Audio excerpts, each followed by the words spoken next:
Planning Commission for Monday, September 16th, 2024. It's called to order. Everyone, please rise for the Pledge of Allegiance. I pledge allegiance to the flag of the United States of America and to the republic for which it stands, one nation, under God, indivisible, with liberty and justice for all.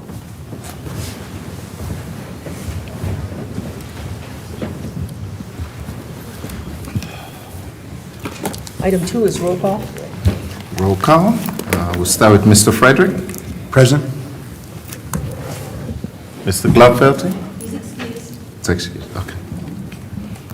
Mr. McInerney? Here. Mr. Long? Here. Ms. Roscoe? Here. Ms. Jemingson? Here. Mr. Crover? Here. Bubade is here. Chair Freitag? Here.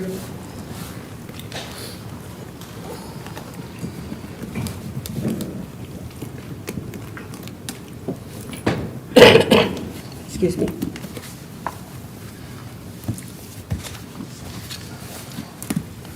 Item 3 is approval of the agenda.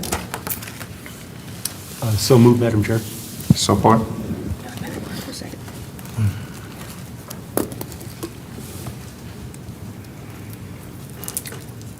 Mr. Frederick and Mr. Gotthard, Mr. Yeah, whoever you are. I have a motion for Mr. Frederick, supported by Mr. Gotthard, to... Mr. Boyd. Mr. Bobadi. Mr. Bobadi. Mr. Gotthard is not here. I know. It's going to be a night. Okay, supported by Mr. Bobade, to approve the agenda. Any discussion? Mr. Frederick? Yes. Mr. Bowade? Yes. Mr. Krova? Yes. Mr. Long? Yes. Mr. McAnally? Yes. Mrs. Roscoe? Yes. Mrs. Talon Jemison? Yes. Chair votes yes. The agenda is approved.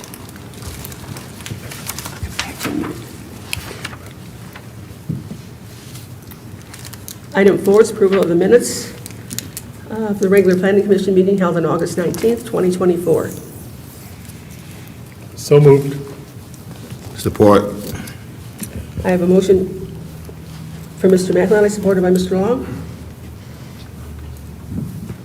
to approve the minutes from the regular Planning Commission meeting on August 19th, 2024. Any discussion? Mr. Long? Yes. I'm sorry, Mr. McAnally. Yes. Mr. Long. Yes. Ms. Roscoe. Yes. Ms. Talon Jamison. Yes. Mr. Krova. Yes. Mr. Frederick. Yes. Mr. Bowade. Yes. Mr. Long. Yes. I'm sorry, I already did you. I was doing Gladfelter.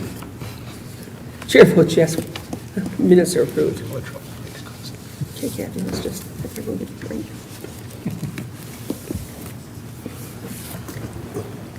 Item 5 are comments from the public on non-agenda items. Is there anyone here who wishes to speak on something that's not on our agenda tonight? Seeing no one, we will move along. Item 5, public hearings, and we have RZ 2024-003 and SLU 2024-006 and SPR 2024-002, ABUS Budget Rental Car Storage Facility. Petitioner is here. Good evening, Good evening, Madam Chairman and members of the Planning Commission. I'm Carmen Aventini with CIB Planning. We were here last month with these applications, and they received recommendation from the Planning Commission to the City Council. What we found out later was that we needed to have a rezoning sign put up on the site, so it was renoticed and we had the sign put up, and so we're back again, hopefully to get a similar recommendation from you to City Council. But if there are still any questions about the project, I'll be happy to answer them. Have you changed the plans slightly? The only changes we've made are in response to the consultants. They did have some conditions of approval, and we continue to make changes to that. There's still a couple of minor items outstanding, and we've got the engineer making those changes. And we also had a Zoom meeting with the attorneys, including Steve Hitchcock, the city attorney, and we talked about some changes to the conditional rezoning agreement that would make it easier to administer after, if there should be any minor changes to the site plan in the future, that it wouldn't have to go back through the entire process again. So, but yeah, so it's essentially the same project, same plans, we're just working through some of the conditions of approval. Madam Chair? Already. Yes, Carol? There is, you forgot the most important part. You got rid of all those setback variances that you needed. Oh, yeah. So it's a lot closer to compliance with that. You probably recall the sides and the rear. They were asking for some setback variances, and so they redesigned. So and got those are that all- eliminated? Yes, All those are gone. limited. I'm sorry.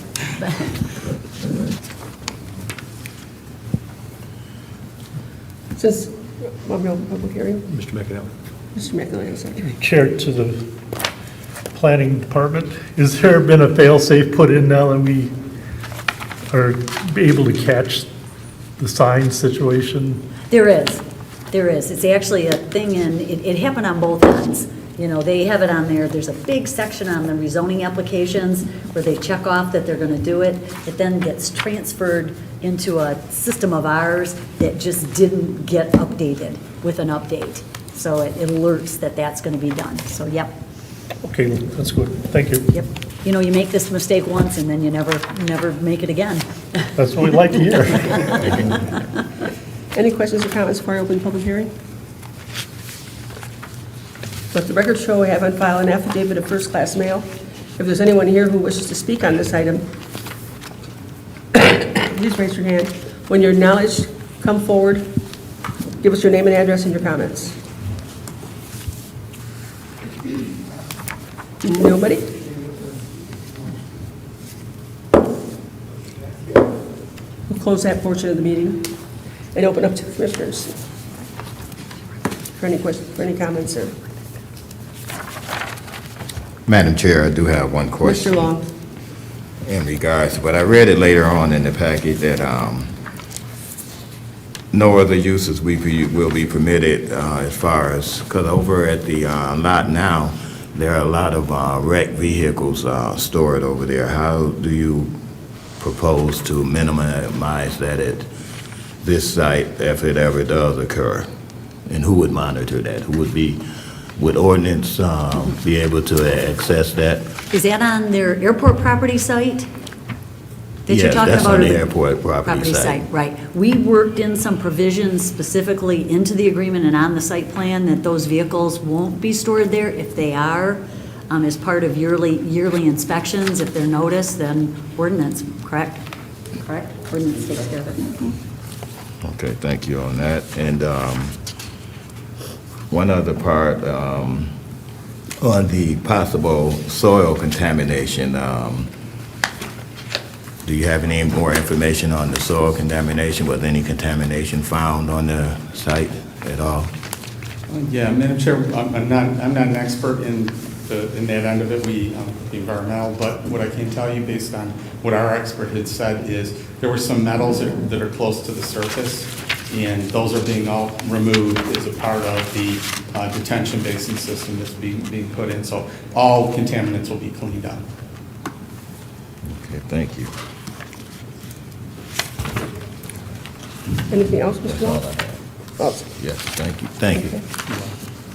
anybody else have any questions? Just through the chair. Mr. So Frederick? when you say metals, what kind of description? Are we talking like old guardrail, or you said that was a munitions plant, anything like that? Yeah, I think that's, it was my understanding that that's where the contaminants came from when they were manufacturing, ammunition in that site, that there were metals found in the ground, probably small particles, but they will all be removed as a part of this project, whatever they found. There's a report like that where they did the soil investigations. Okay. That word metals gets used and everyone thinks just steel or aluminum. Right. There's other metals that are more of a concern. So, all right, thank you. Any other questions or comments? Madam Chairman. Mr. McAnally? Again, through the chair to the planning. On the site plan, Are all three recommendations still accurate, or? Yes, yes, so the biggest part of the recommendations deals with the waivers, Right. which we went through last time, so they're all here.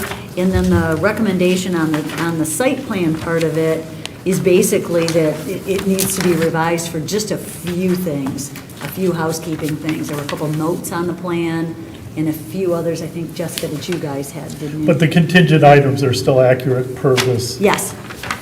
Yep. document? Okay, that's what I want to make sure. Any other questions or comments?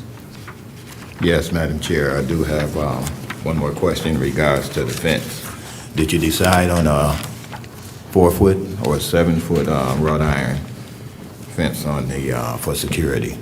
Yeah, it's going to be the 7-foot fence. It's going to be the 7-foot, and would it be, you won't have mesh through the front area, I know. It'd just be on the side and the rear, or what? Yes, the mesh will be on the side and the rear, and the front landscaping will be used to screen the lower portion because they want to have visibility between the trees that are going to be planted and the shrubs. They want to have visibility for security and for police protection when they're driving by to be able to see into the site. But the vehicles themselves will primarily be screened by landscaping along the frontage. Okay, and with that, that wrought, that gate,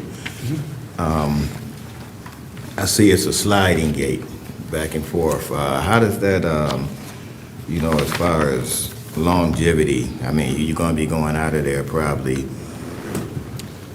20 or 30 times a day, I'm quite sure.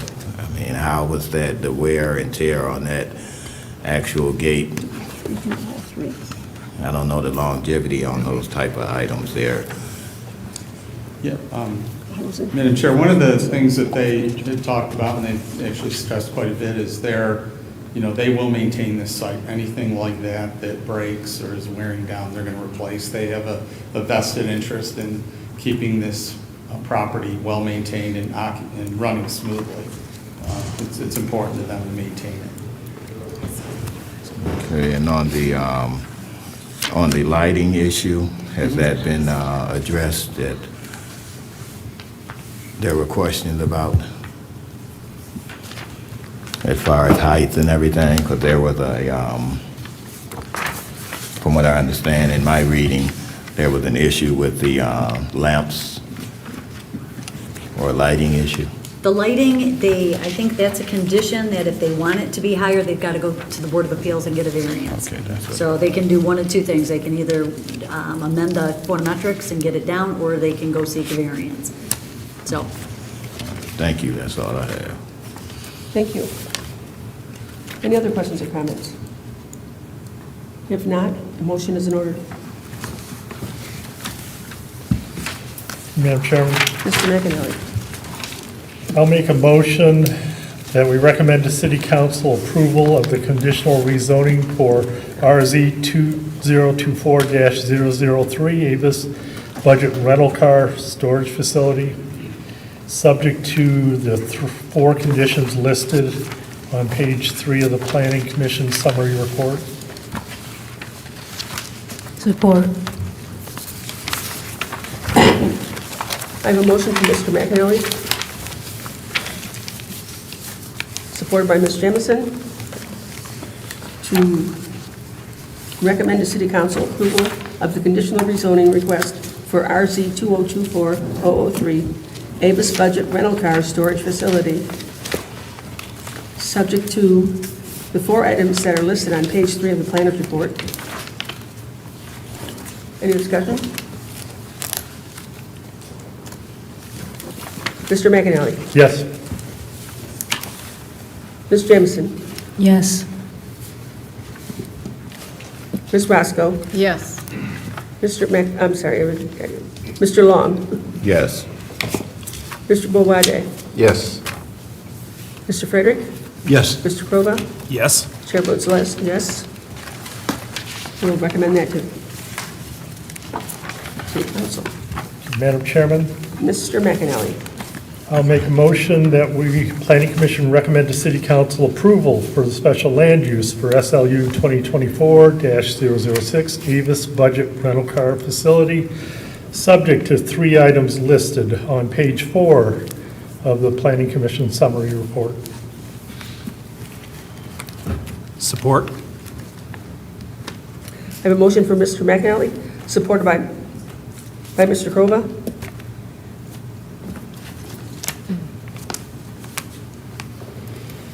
To recommend to City Council approval of the special land use request for SLU 2024-006, Avis Budget Rental Car Storage Facility, subject to the four items. Or three I'm items. sorry, the three items listed on page 4 of the planner's report. Any discussion? Mr. McAnally. Yes. Mr. Krova. Yes. Mr. Frederick. Yes. Mr. Bowade. Yes. Mr. Long. Yes. Mr. Mr. Jameson. Yes. Ms. Roscoe. Yes. Chair votes yes. That's recommended. Okay, finally, make a motion that Planning Commission approve site plan SPR 2024-002, Avis Budget Rental Car Storage Facility, subject to the three items listed on page 4 of the Planning Commission summary report. Support. I have a motion from Mr. McAnally, excuse me, supported by Ms. Jameson.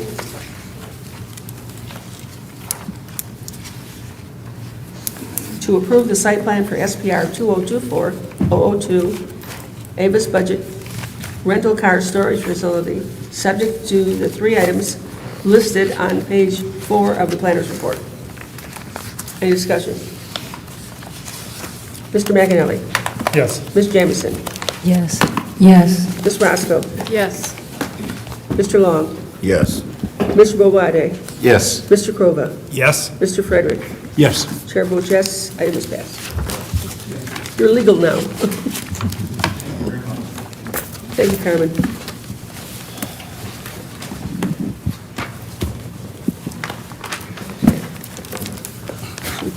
Should we take a file with it?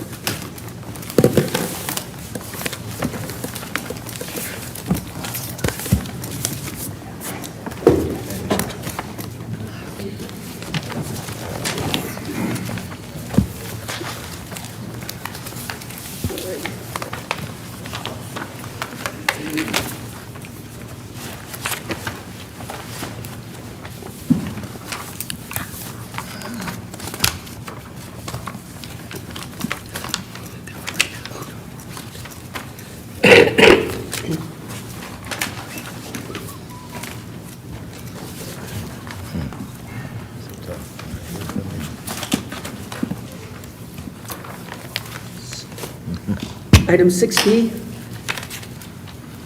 RZ 2024-001, SLU 2024-002, SBR 2023-029, Pilot Travel Center. Is the applicant available here? Could you give us your name and address for the record, please? Brad Alsop, 5508 Lonis Road, Knoxville, Tennessee. Thank you. Kevin, turn it over to you for some comments. Yeah, good evening, Commission and Administration and guests. Excited to be here tonight to talk a little bit about this particular project. It's been in the works for 12 to 16 months when the city was originally contacted. Most of you guys remember this to be the old DPW site for the city of Romulus, and when the airport expanded, part of that expansion agreement was that we move our DPW site to its current location, and that the airport assisted with that. But what the airport also did was they obtained that property, and then they put in navigation restriction on that property, which really, if you look at the FAA guidelines, that property really did fall into the criteria to have that restriction. So that property for years since that move has sat undeveloped and untouched for a very long period of time, where the current developer purchased the property and then started going through the process and doing the due diligence and investigation, and came to the city and said, I think this was improperly classified. And we worked with the developer and worked with Wayne County Airport, and indeed the FAA agreed that the aviation restriction on that property was placed improperly, and they were able to lift it, which then opens up some property to the city for development. So we were excited about that, and we were excited to see what could potentially go here. The piece of property, as you know, through the plans that have been submitted, is a unique piece of property. It has a pretty abnormal shape. There's some elevation challenges, there's wetland challenges, there's railroads to the north, there's expressways to the north, and there is some challenges. So we feel that the developer's done a good job in finding a partner with Pilot, and has put together a pretty good comprehensive plan for an initial phase of development, and then some potential development in the future on the site as well. And, excited to have it here in front of you guys, and really in hopes of this development doing two things in my mind from economic development perspective. Solving some problems through design, which potentially can solve some of the issues we've had on our local roadways because of some of the development we've had with semi-trucks and tractors parking along the Vining Road corridor, the E-course corridor, going through some neighborhood streets where they don't necessarily belong, where they're trying to search for places to get off the clock and reset their drive times. And, you guys are all aware of this. I've been dealing with the new development on the north side and addressing some issues there, even with the new development. So in part two for this is really helping with some of the branding that we discussed with the city of Romulus, and identifying that Vining Road corridor as the entrance to Romulus, right? So when you're coming off at I-94 and you're getting off at Vining, you're making a decision: are you going north into the industrial complex and the hotel district, or are you heading south and going into Romulus proper, or the downtown district, right? So it helps develop and bridge and connect our community in a number of different ways. And we've seen the development on the north side of I-94 with North Point and the Sheets development and Tesla coming. Those are all projects that have been in front of you. And this starts a development on the south side of 94 in hopes of continuing this progress down Vining Road, wrapping around onto Goddard, and continuing the development and revitalization of our downtown district. So, we have looked at this corridor very heavily over the past 2 years. We're starting studies in October with the LDFA and Michael Baker International for E-Course Road, and what that looks like from I-94 to 275. We are starting through SEMCOG participating in regional discussions on what this region looks like. And when I say region, all of Western Wayne, everything west of Detroit, for logistics, for movement of and transportations of goods, and the impact that our new Gordie Howe Bridge is going to bring to the region as well. So we feel that this, this is an opportunity to prepare for some of that, which we are anticipating, and I'm excited to see it come in front of you, because as it gets through your process, we're one step closer to seeing it through fruition, seeing some new development, tax base for the city. This particular project will see taxes for schools, the state, the county, but it does fall in our Tifa district as well. So Tifa will capture the taxes on this, which those then in return can help promote additional infrastructure development along the corridor that I just mentioned as well. So thank you for having me this evening, and I'll let them do their presentation, and any other questions I'd be happy to answer. Thank you, Kevin.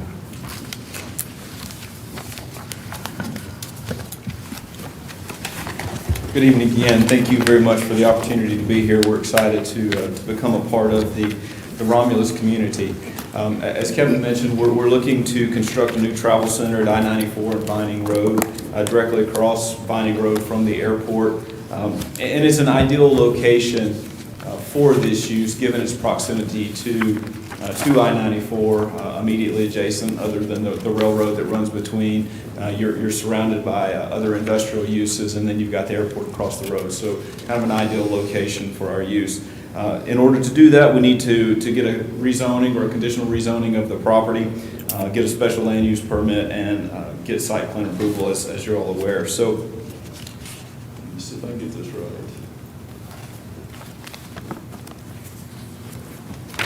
There we go. Okay, just really quickly, I want to give you a little bit of history of Pilot, of the company.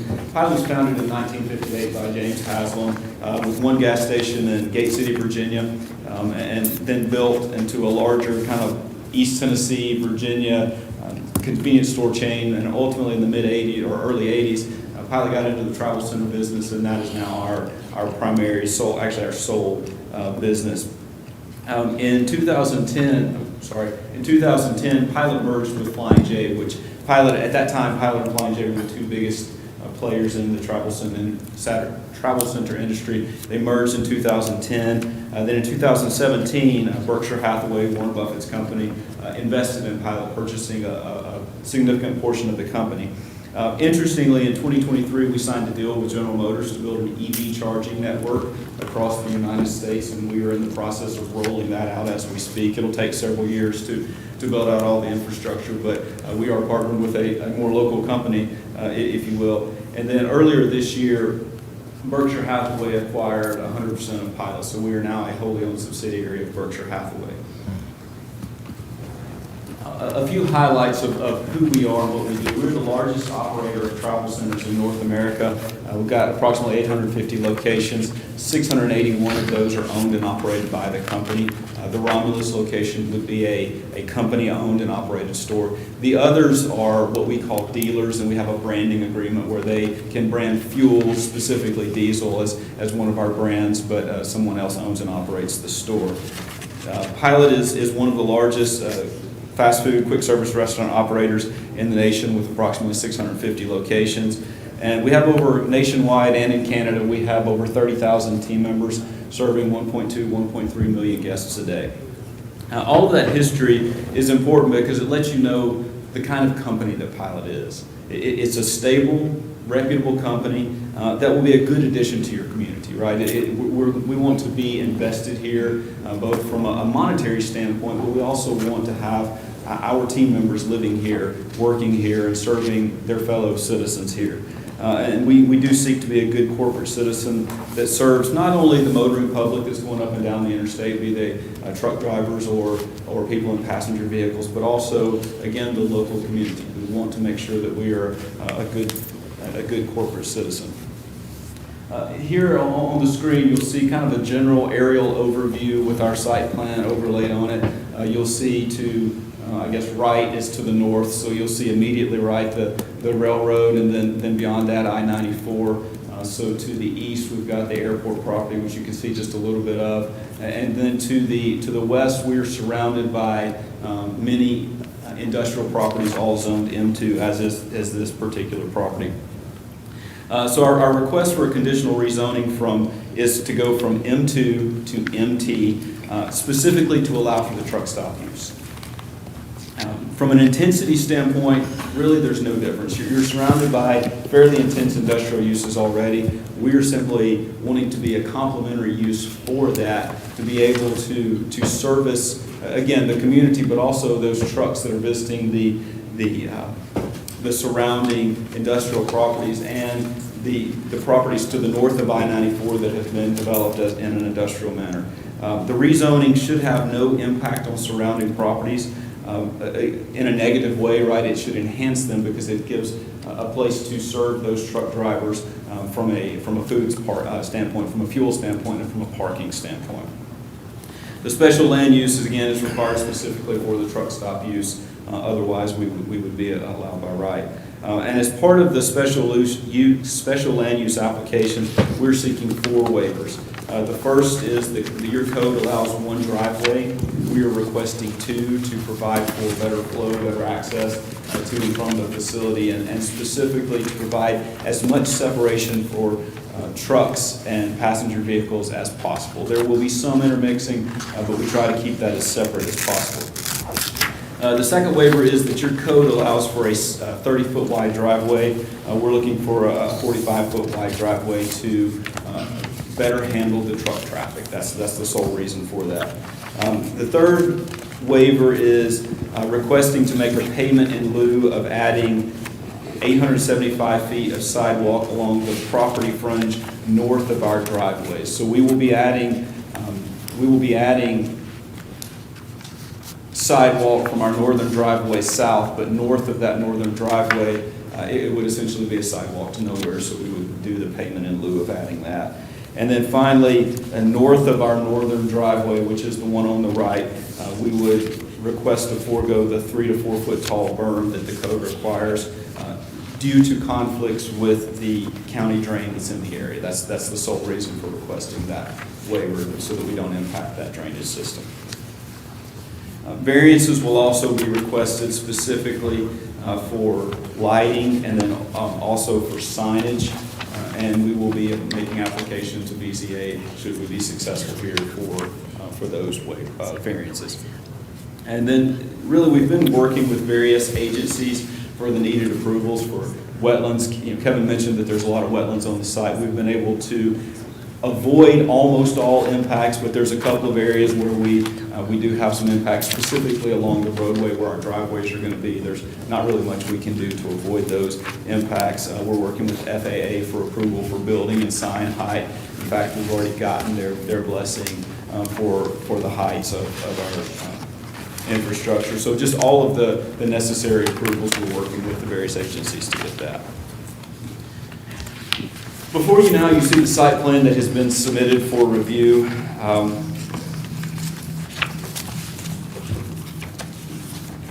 One of the key things you'll see with this site plan, with this use, is that we provide one place for the trucks that are in the area to get all the services they need. When we've talked with city staff, when we've talked with the property owner, when we've talked with Kevin, what we've heard is that we have a lot of trucks in a whole lot of places that they shouldn't be, because they're looking for a place to park. They're here for the industry, for the businesses in the area, but they don't have a place to park. The guys, when they're out of hours, don't have a place to pull off so that they can get their mandated rest and then get back on the road. So our use would help to alleviate that. We're looking to provide 119 truck parking spaces that are going to give drivers a proper, safe place to park instead of being in other parking lots where they shouldn't be, instead of being along neighborhood streets, instead of being along entrance and exit ramps to the freeway. We'll have 8 fueling lanes for trucks, which provides a significant amount of refueling capacity for these trucks that are already in the area but needing service. We are up to the kind of the top right, you'll see another building. That is a Southern Tire Mart, which is a lube and tire and minor repair service building. Southern Tire Mart is a partner of ours, so they would go into this location with us and again provide those services. So again, truck drivers who need tires, who need an oil change, can stay on our property instead of having to go back and forth on your roadways to get to another place where they can get that service.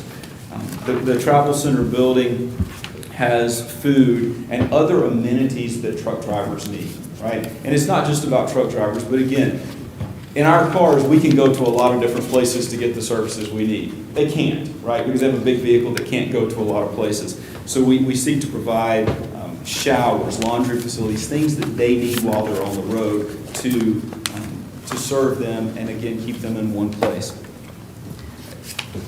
Beyond that service to the truck drivers, again, we want to make sure that we're providing great service to passenger vehicle guests, right? Whether they're the motoring public or people on the way to and from work, to and from school, coming to the airport, or I guess leaving city, maybe dropping a car off, they can come to us to refuel, whatever the case may be, and especially to the people who live and work in the area. So we do have 6 gas fueling islands, which is 12 fueling positions out front.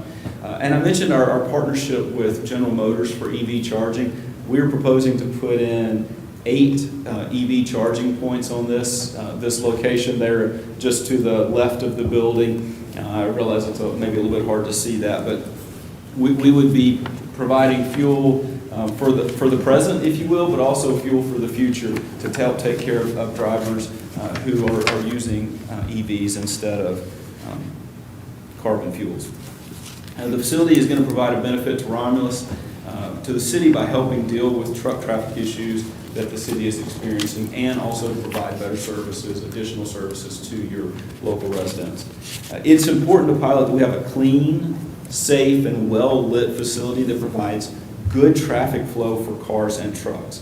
So from a security standpoint, from a safety standpoint, a couple of points I want to make. Our facility is open 24 hours a day, right? 365 days a year, which means that we always have people on site. We always have eyes on site. That helps to alleviate bad behavior that might occur places. We utilize a CCTV system to monitor our facility inside and out. It does not cover the entire parking lot, but it does cover all of the fueling areas and the perimeter of the building and inside of the building where things are likely to happen. And again, our goal is to have a well-lit facility to discourage people from doing things that they shouldn't be doing, right? Bad behavior does not like the light. So if we get a well-lit facility that people driving by can look into and see what's going on, that local law enforcement, if it's driving by, can look in and see that, hey, everything's okay, or maybe there's something I need to go check out. That's an important way that we help to maintain a safe site. And we also seek to foster good relationships with local law enforcement. We do offer discounts to law enforcement inside our store, and it's an incentive because we want them there, right? We want to have that good relationship. We want to build those relationships with the men and women who are serving, and to kind of reward them. But also the presence of law enforcement at the site discourages bad behavior, right? So that's what we're one of the things that we try to do to help make things keep things safe. On the screen now, you'll see a second site plan. And this is maybe a little surprising to see. I don't know if staff has definitely seen this, but staff and consultants saw this within the last few days. And the story behind this is pretty simple. As we were preparing for this hearing, we're always looking to make things better, right? We don't want to rest on our laurels and say, well, we did a site plan, that's good enough. We were looking at it again and saying, is this what it should be? Is it as good as it should be? And one of the things that we saw was if we moved the shop closer to Vining Road on the site, it would enhance the flow of trucks within the site, right? So on the old, I'll say the current site plan, you'll see where the shop is. You've got some double rows of parking in the shop, and then closer to Vining Road, you've got a single row of parking. All we did was flip that, right? And what that does is it enables trucks that are leaving the fuel islands an easier path of flow to go park and then to get back or to leave the site, whatever the case may be. This is the site plan that we prefer to have approved. Certainly we will have to work with staff and with your consultants to make sure everything meets the requirements of the code, but I don't think there's any, I actually don't think there's any real changes to that as far as what we're proposing. And again, the one that's in the packet would work. This one we feel like would work a little bit better. Next, we want to go to the interior of the building, and I think this is something a lot of people probably have some interest in. So, you know, it's a travel center. It's a good-sized building. In the middle, the area that seems a little bit more open, with the kind of the rectangles there, that's our sales area. So that's where you're going to have the cake or the candies and the chips and sodas and things like that, in addition to the general merchandise that we sell for anybody who wants to buy it, but a lot of it is geared toward the professional drivers. To the right of that, you'll see our in the kind of the top right corner, you're going to see the shower area where professional drivers can take showers while they're on the road, since they're often not at home at night. And then as you come down toward the bottom of the page, again on the right side, you'll see the restrooms. We've got very substantially sized men's and women's restrooms. I actually have a picture of a sample of that later in the presentation. The rest of the stuff on that right side is really support. It's mechanical, it's electrical rooms, things that we need just to be able to have the building and run the business. On the left-hand side of the sales area, you will see our food service area. We have a substantial kitchen. This facility will have a Subway restaurant, so you have a branded restaurant. In addition to that, you have Pilot's proprietary food offering. And I've got some photos that I want to show you and talk through in a little while, but it's a food offering that is very well received by our guests around the country, and it's I think something that you will enjoy and something that you will be certainly be proud of. In the bottom left side, you'll see that we have a seating area for the food service area, and I believe that's It's either 48 or 49 seats that we have down there. So again, people can come in, they can grab something to eat, whether it's a Subway sandwich or one of Pilot's proprietary offerings, and have a seat and enjoy a meal with by themselves or with others, whoever's with them. Here, I want to show a handful of photos of what the outside of the building will look like. We've got some color renderings that were done. In addition to that, I've got some samples here that I'll bring over here to Jeff. These are the materials that would be going on the outside of the building.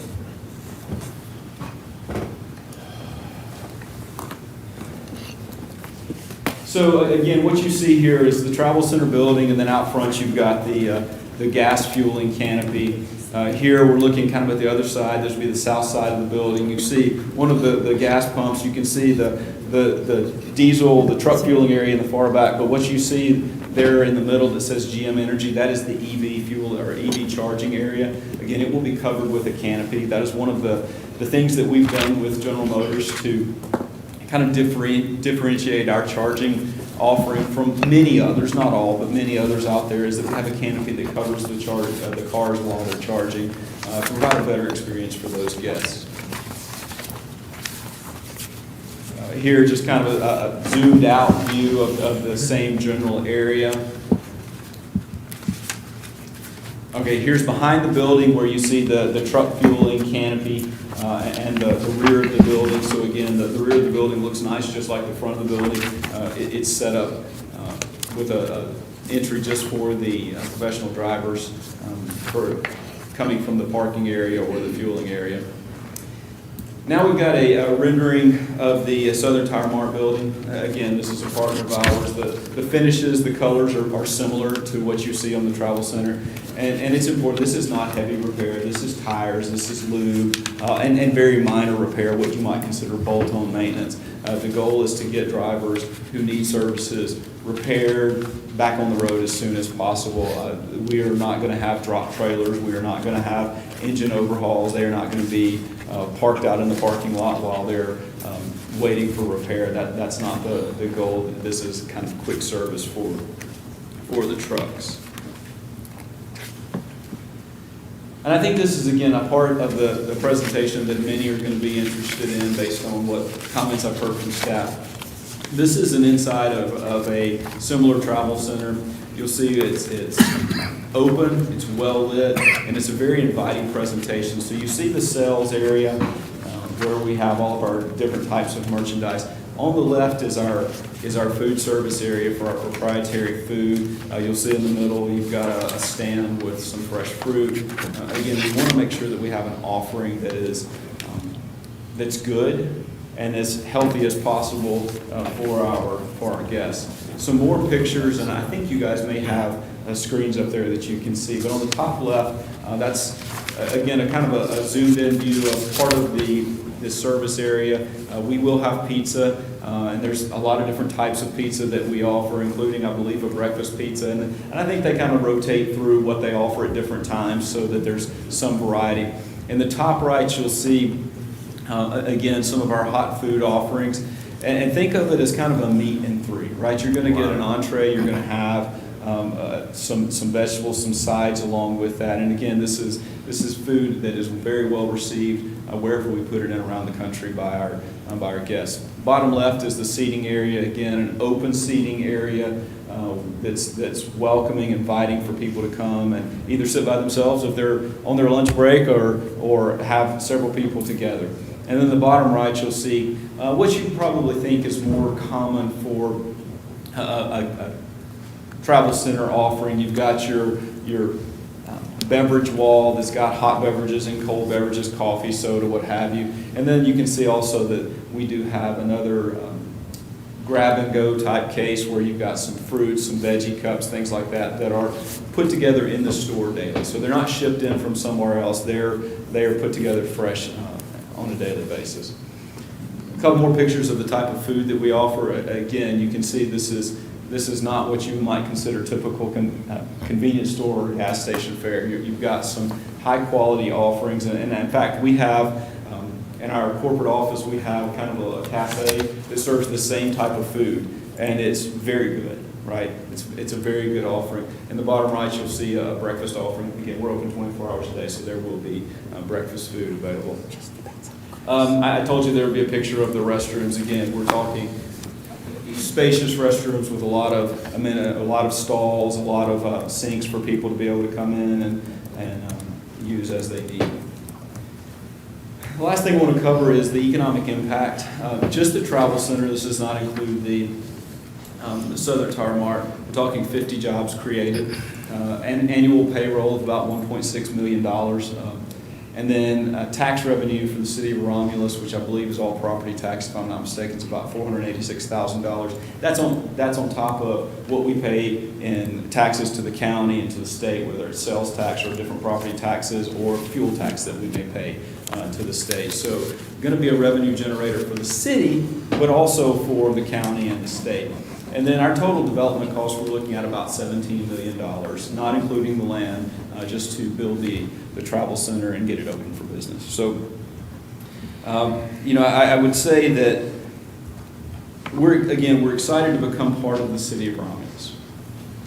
We think this is a great opportunity for all the reasons that Kevin mentioned, but also from a business standpoint, it's a place that there's a need for our use. As your industrial base grows in the city, there's more and more need for places for truck drivers, for the people who work in all these industrial places to come and have a place to get food, to get fuel, use restroom, take a shower, whatever the case may be. And again, a place for you guys as you're going back and forth to work, taking your kids to school, whatever the case may be. You want a cup of coffee? We've got great coffee out here. Don't drink coffee, but I hear it's great, right? So we've got all of those things that we want to be able to serve your community. Again, we've been working with staff for several months to put forward a project that meets the needs of the city and the people who pass through your city, and we're looking forward to a positive vote on all of the different applications tonight. And with that, if you've got any questions for me, I'm absolutely happy to. We're going to go ahead and open up the public hearing right now first and get that out of the way. Let the record show we have on file an affidavit of first-class mail. If there anyone here who wishes to speak on this matter, please raise your hand.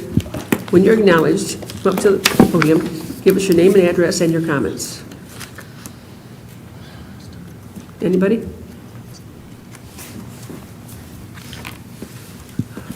Good afternoon. 35426 Goddard Road, with the mobile at Goddard and Wayne Road.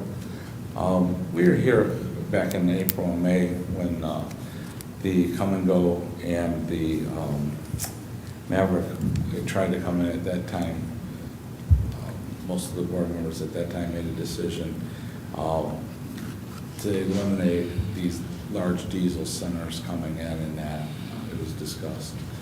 And I just wanted to bring that back up because it seems as if we're continuing back down that road where there was other projects that were denied in that case. And I just don't want to be in a situation where those are brought back into light too because of an approval. So that's my concern.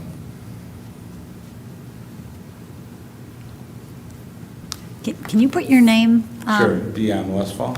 Right, thank you. For the record, thank you. Thank you.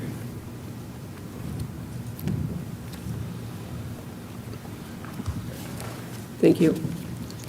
Anyone else?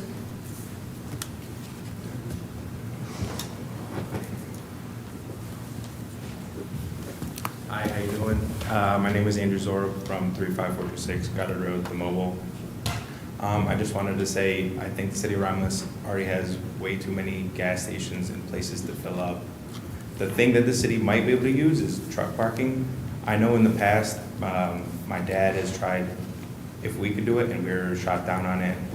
I just think, yeah, it brings taxes too, but it's also going to bring a lot of other stuff that you may have heard about truck stops. And with corporate-owned things too, typically, I don't think they're maintained as well, so it might start off great, but I think in the end, it could bring a lot more problems to the city. And that's all I have. Thank you. Thank you. Anyone else?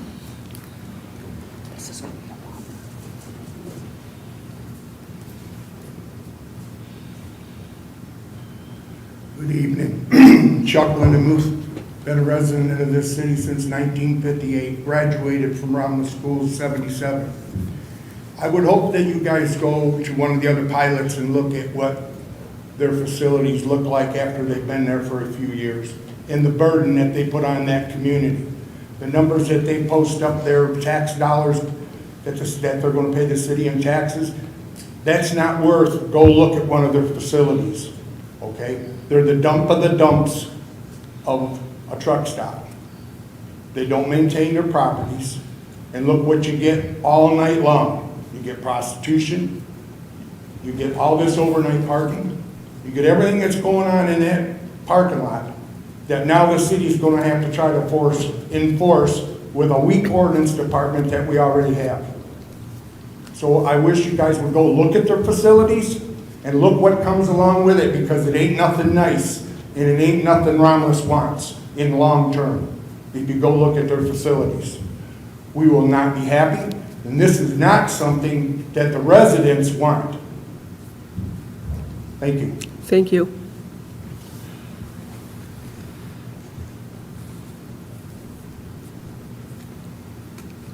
Anybody else?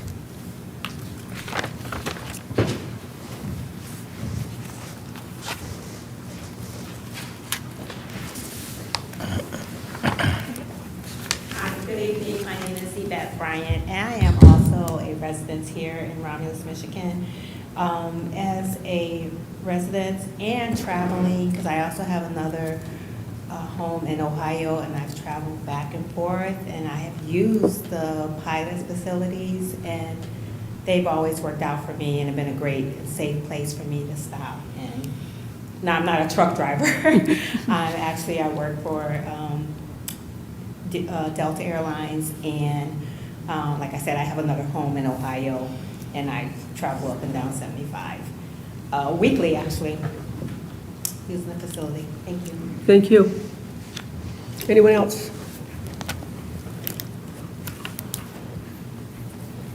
Seeing no one else, I'll close that portion of the meeting. And I will now open up to commissioners for questions and comments. Madam Chairman. Mr. McAnally. Through the chair to the petitioner, you have any idea how many Subways and sub shops we have in Romulus? I'm reading in here about Wendy's and also, what is it, bait and switch? You got Wendy's here, now you're saying Subway. The original intent was to put a Wendy's in here. That takes a whole lot of different pieces to come together, because we are a franchisee of Wendy's. Someone else owns this territory. From a business standpoint, it did not work out. I certainly understand the concern about Subway. Again, we have our proprietary food offering that I think if you So what you're saying is Subway's our only option? Take it or leave it. Subway and our proprietary food offering are the application on the table, yes, sir. All right. Now let's go back to your Southern Tire Mart. You say they're a partner of yours. Who owns the building? Who owns the equipment?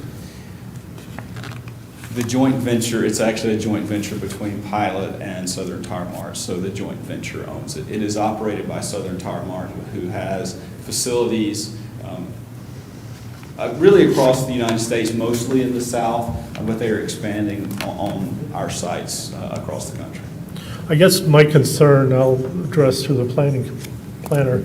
If Southern Tire Mart were to go bankrupt and go out of business and that building's empty, does that mean they can shove in any use under that zoning? No.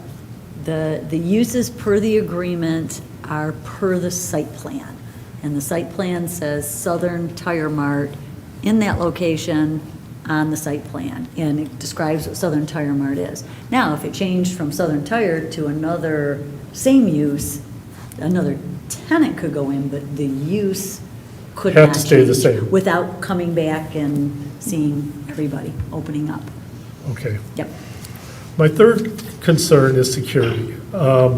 You said you have cameras that watch the pumps, but you're going to have trucks that are going to be there overnight, correct? Yes, sir, there will likely be trucks parking overnight. And you have nothing to visualize what's going out except bright lights? Correct, we do not typically have cameras that show the entire parking area. Do you have security people on site that are like driving the parking lots or anything like that? We typically do not have a higher security that comes in. There are some locations in higher crime areas across the country where we have done that, but our managers are tasked with driving through the parking lot, checking things out on a regular basis. Now, are they doing that in the middle of the night? Probably not. Well, my concern is our proximity to the airport. I don't like the idea of possibility of sex trafficking, drugs, crime. And you say, yeah, we're going to be good partners with our police department, but our police department have the hotels, they have the airport, and they're all over this city. We got 4 corners we got to cover, including your business. They're not going to be sitting there. So I do have concerns about that because I don't sound like you have a very good security plan for this, at least not that you've demonstrated to me in your plans or in your description, except a few cameras by the pumps. Well, and again, it's not just on the dispensers.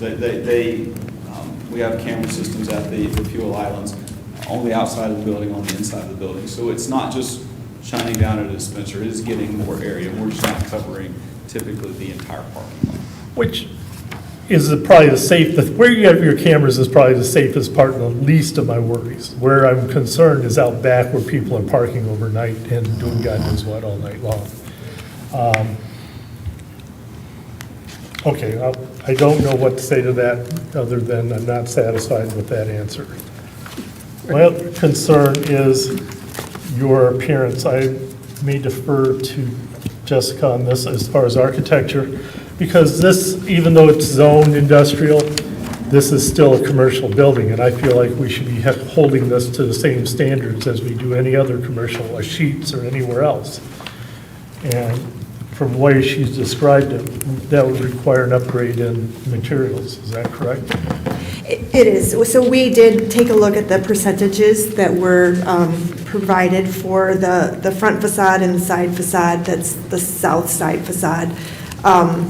We are recommending that the applicant take a look at those 2 facades in particular and provide an upgraded material percentage at the very least. The materials as provided and handed around, those are fine and acceptable materials. We're just looking for a 75% brick or stone facade versus the 50% that they're proposing. The 53% is 3% above the industrial standards, but it doesn't meet the commercial standards. Is that something you would consider?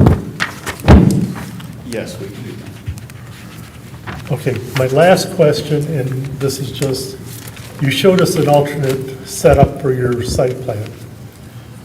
And that is something that has to be vetted through our planning department and our consultants. Are you recommending at this time that we postpone the site plan pending that review? No, sir, and the reason is pretty simple. You're flipping parking in a building. It really doesn't change anything, provided we meet all the setback requirements. From an engineering standpoint, we still have to deal with stormwater and all of the other things that are required. I believe one of the recommendations, I think it's on the site plan, is that we go to Greenbelt B on the northern portion of the site, which is going to provide even more landscaping than what was already provided in that area where the shop is. So, based on where our setbacks are, we're several hundred feet away from Vining Road. Based on the amount of landscaping, the buffer space that's going to be in that area, it doesn't make a substantial change from a zoning standpoint. The use does not change at all. We're simply asking to flip the shop and a row of parking. No, I agree zoning doesn't change. I'm talking site plan. It seems to me there's more than, go ahead. And if I can, through the chair, we have taken a look at the second proposed alternate concept, and there does not appear to be any engineering issues that we see with this layout. In fact, it does appear that you're going to get more screening for the bulk of the trucks. The bulk of the trucks will now park to the west of the building rather than having the 2 rows to the front of the building. We feel confident we can work with the planning and building staff to administratively approve that shift in the building layout. So if we were to approve the site plan, we'd have to make some sort of acknowledgement that what we looked at in our plans are not what we're voting on. Correct. Okay. That's all I have, Madam Chair.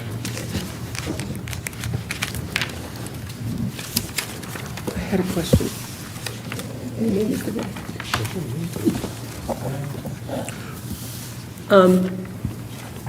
So the 119 spots you have, how do you monitor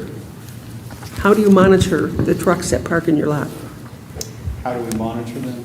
So it is essentially open parking, right? So we don't, we are not having a lot of paid parking. We do have some reserved spots that somebody can go onto our app and say, hey, I want to reserve a spot, and they do have to pay for a little bit of that, or a little bit of money for that, but it's a small portion of the parking that's on the site. The rest of it is open, first come, first served. So we don't track that Mr. McNally is there or Mr. Frederick is there. We don't track that. It is open. So anybody driving an 18-wheeler could come down the road and pull in and park in there, That is correct. okay? And stay there for how long? Typically, it's just going to be as long as they need from a rest standpoint. We do not allow drop trailers, and our business model is not predicated upon people sitting there and waiting on their next load, right? It's quick in and quick out, other than when they have to be off the road from a mandatory standpoint for rest. So, if we see somebody who, again, our managers are checking the lots multiple times a day. If they see somebody who is there for a long time, they're going to address that situation. So if someone is there overnight, and 2 nights, and 3 nights, and 4 nights, is someone going to be checking on that? I mean, I could go steal a truck down the road, bring it to your place and park it till and then have people bring stolen goods that I can pull in the back of the truck until I'm ready to leave, and then I get full and I leave. Again, we're keeping an eye on what's going on the lot, ma'am. And if there's a truck that's in the same spot for days at a time, that's going to get investigated, and likely we would reach out to local law enforcement to say, hey, this guy's been here for a long time. This truck has been here for a long time, especially if we don't see a person in that truck, right? So we do not want to have that situation happen. Madam Chair, if I could add, you probably saw in your police department report, one of the things the police department suggested doing was meeting with management. I have a feeling there's been a few items already that have been brought up with regard to security. Right. Cameras, Yes. This one. Yes, I remember that. Monitoring and all of that. Perhaps it's probably going to end up becoming some kind of condition that a security plan be discussed with our police department to make sure they're comfortable with things. A security plan developed with our police department's help. Yep. So To address your some of back these property, things that do you you're have a going to fence bring along the up. backside? Or how big is your fence along the backside? It's a 6 foot. Pardon me? 6 feet. 6 feet. And there are pretty much other factories behind your other businesses that aren't necessarily open 24/7. So if I was a bunch of people that wanted to go, and I could actually jump that fence and mess around with those trucks. Or a truck. Ma'am, we can come up with any number of scenarios of things that might happen, that could happen today, right? Somebody could drive onto that parking lot or to that lot that's vacant tonight, overnight, and do something like that too. Again, we seek to have a facility that is well lit, that is secure, that we try to run in a first-class manner, and we try to prevent those things. And if we need to work on a security plan with the police department, we can certainly do that. So the lighting, you had mentioned that you're going to be seeking variances for lighting. There's a lot of confusion. It's noted on your plan. The response letter says it's a waiver, which it's not a waiver from these guys, but then the lighting plan complies. So it is all at the level, but yet lighting can be a factor to help with security. And that's our point, Carol, is that Right. we want to have enhanced lighting levels to provide for more safety and security, rather than diminished lighting levels, which Correct. prevent So right that. now you comply. So it's the lighting's out of their authority anyway, it would be a variance, but there's inconsistency because the plan that's in the packet does comply. However, your note on the front. It does not comply throughout the entire site. It complies with most of the site, but not the entire site, specifically around the fuel canopies. So basically, those back trucks won't necessarily have lights on them? They will, they will. All the way We across? have perimeter lights around the entire property. Okay. And again, we meet the requirements for light bleed on the adjacent properties. I think it's 1 foot candle or whatever the requirement. We couldn't see it, and the light levels in the note are pretty high. I mean, they're very high, they're significantly higher. Well, again, we're going to seek a But variance. you're for gonna be that. resubmitting the plan We're anyway, going to so. seek a variance for that to Okay. provide the best product that we can. Okay. But there you're limited too also by the airport on how high you can go with that stuff. You said they already approved your sign? Yes, ma'am, they have approved us for up to 142-foot high sign. Because we're not at any flight path, that's the key. So obviously, we have to work with the city on that, but we wanted to, if the FAA was going to say no, there was no point even talking to the city until we figured out what they would allow. Through the chair, if I may. Who said that? I did. And I don't want to speak on behalf of the police department, but a comprehensive security plan obviously would be something that needs to be worked out. But one of the other things that I think needs to be considered is we've implemented through our police department the flock cameras that we have throughout the city, which any stolen vehicles or high identified crime vehicles or any of that thing or any thing of that nature has been implemented. This is a good opportunity. We're doing the same thing with some of the hotels as they do renovations and they do updates. This would be a good opportunity as well, potentially, to have those flock cameras on the site. So as traffic is coming through there at the gateways or at the entranceways, if a vehicle that has been flagged in that system goes past that, they would know immediately.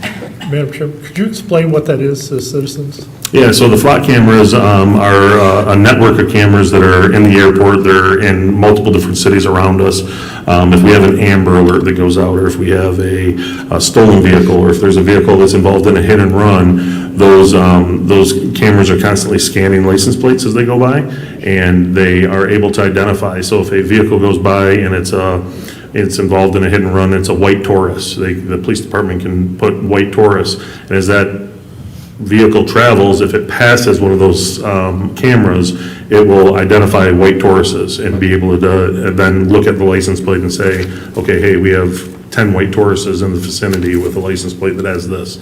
So this is an opportunity that may be a partnership where that is very much a deterrent when criminals start looking and scoping out areas and casing areas. They see these on there, and they move on to another community because they know that they're tracked as soon as they leave the community or as soon as it gets reported. So could be another good opportunity. Like I said, I don't want to speak on behalf of the police department, but they're a great tool for prevention and for long-term recovery on the detectives for solving cases. And unfortunately, because we're so close, the airport is so close to what's in Romulus, that we're subjected to high crime around the airport and those hotels. Yep. And this has been able to identify cases like, there used to be issues over at the hotels where a car gets stolen and gets parked in a parking lot. Hotels, you don't notice if cars there for 4 or 5, 6 days or a week. And these are those opportunities now when they drive by one of those in the hotel district, it gets flagged, and if it's found in a parking lot, it's usually found pretty quick. Thank you. Yep.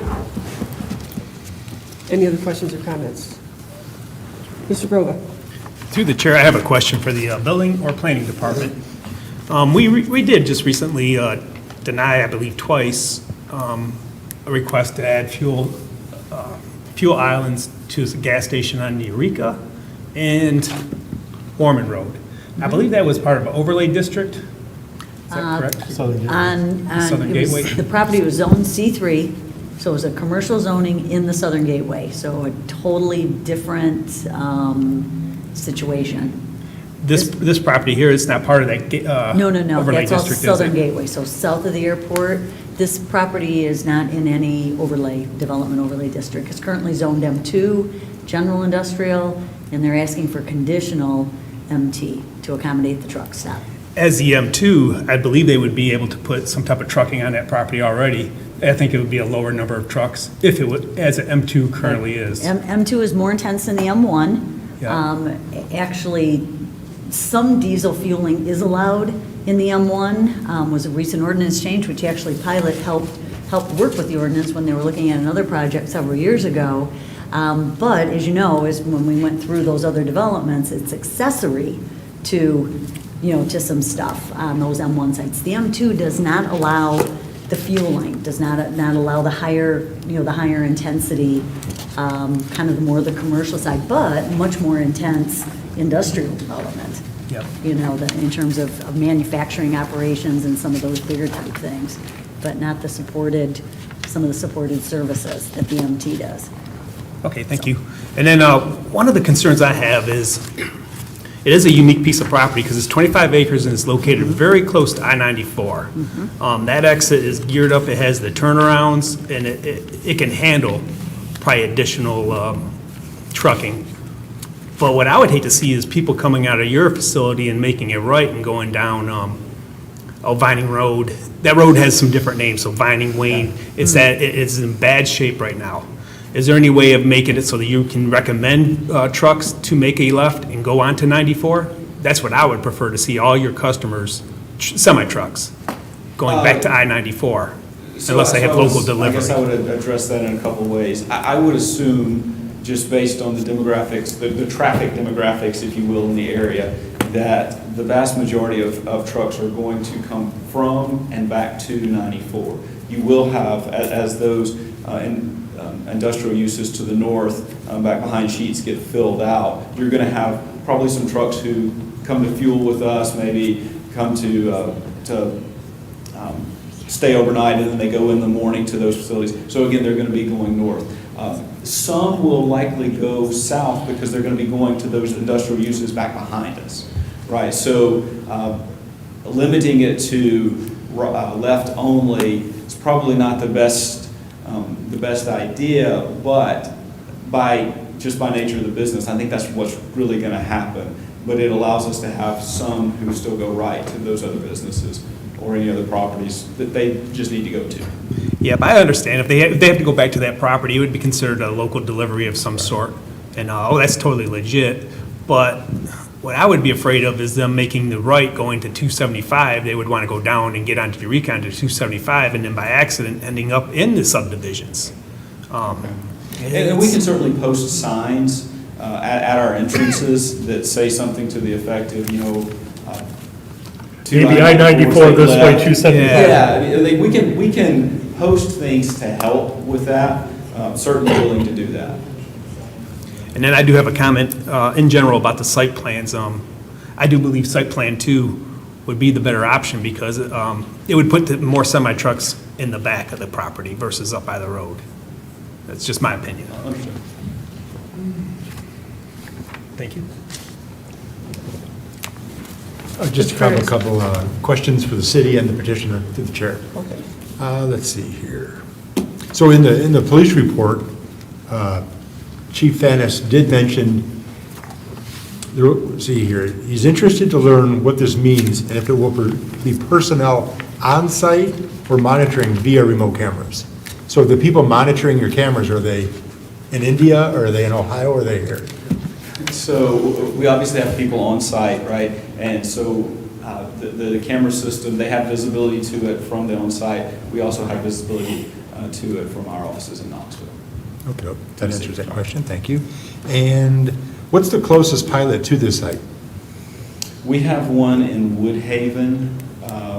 It's the old Detroiter that we purchased several years ago. It is primarily truck only. There's very limited car fueling. In fact, if you didn't know it was there, you wouldn't know it was there. Just everybody going to the IHOP to eat.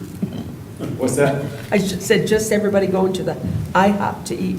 Yes, there is an IHOP in that one. So let's see. I go by there all the time. Okay. So. All right, so the next questions are to the city here. Who owns the piece of property that's north of the tracks? MDOT. Between 94 and the tracks? Is it MDOT? Yeah. MDOT. I think it's the MDOT limited access right away. Okay. Because I know the Volvo dealer that's further east, that piece of property was unique also, but there was access to it off of Inkster. Right. I didn't know if this had a similar situation. Citron, actually. Because of the Wayne Road underpass, that kind of limits the access to anything that would be that way, right? It was zoned correctly, and the access is off of Citron.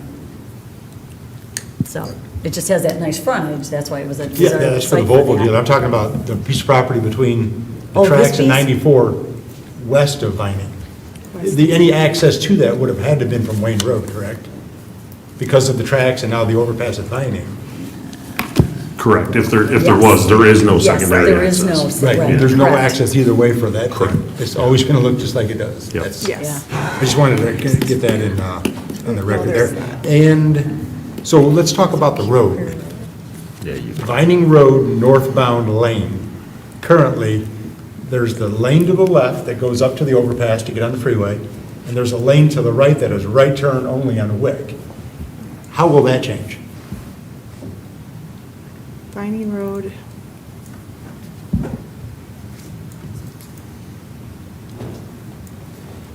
Oh, Vining at Wick?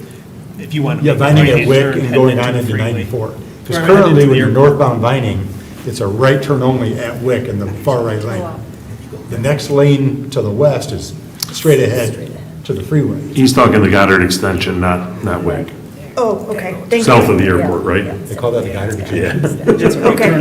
It's like, wait, it's north of 94, sorry. She was thinking north, Wick Road, north of 94. Yeah, that's where I was looking. No, Yeah. It does cause a bottleneck. like if you come to stop at Goddard Road and you continue north heading for I-94, Mm-hmm. you get up there and there's a lane that goes to the right, that's a right turn on Wick, east only. Even though that lane does continue to the freeway, but you're not supposed to do that. Correct. The lane that is there to get to the freeway is you get past that intersection, then you move over to the right to get on the freeway. How is that going to change with this? There is no, currently there is no change proposed for that right turn onto the service drive or to Wick. I don't know if the applicant, I saw that Julie was here, if they have approached Wayne County, because this portion of Vining is Wayne County's road, and if Wayne County was going to ask for any additional improvements, they would do that with the permitting process for the drive approaches. Because my concern is, majority of the truck traffic, per what we just discussed, is going to go left out of the site, back towards the freeway. Right. That's going to inspire people to hammer that right lane where they're supposed to turn right only, but go straight ahead to get to the freeway, which probably should be a go-through lane anyways with the truck traffic that's coming. Plus, they're going to be accelerating to a red light and off a red light up a hill. And that is information that, or we could have a discussion with Wayne County in regards to what improvements would help that particular movement. That's not something we have talked to them about yet, and I don't know that they have submitted to Wayne County for the permit application. But I can note it, and we will definitely make sure it gets followed up. That's where my concern lies as far as this location, this operation, and left-turning traffic heading back north. Okay. That's a disaster waiting to unfold. If I may, we have completed a traffic study, and it has been reviewed by the city's engineer, and we have reached out to Wayne County. We have not gotten, I guess, a final resolution yet, but the traffic study shows that all the levels of service are more than adequate, certainly passing in all cases. Even though that is the case, we are showing adding a left turn lane, so northbound left into the site, and a right or a southbound right turn into the southern driveway, which is where the trucks will be going. So we're proposing those improvements in front of our site anyway. And I understand your comments maybe are more toward the north to the ramps, but We're talking less than 1,000 feet. I understand. It's less than a quarter mile, more closer to an eighth mile, 660.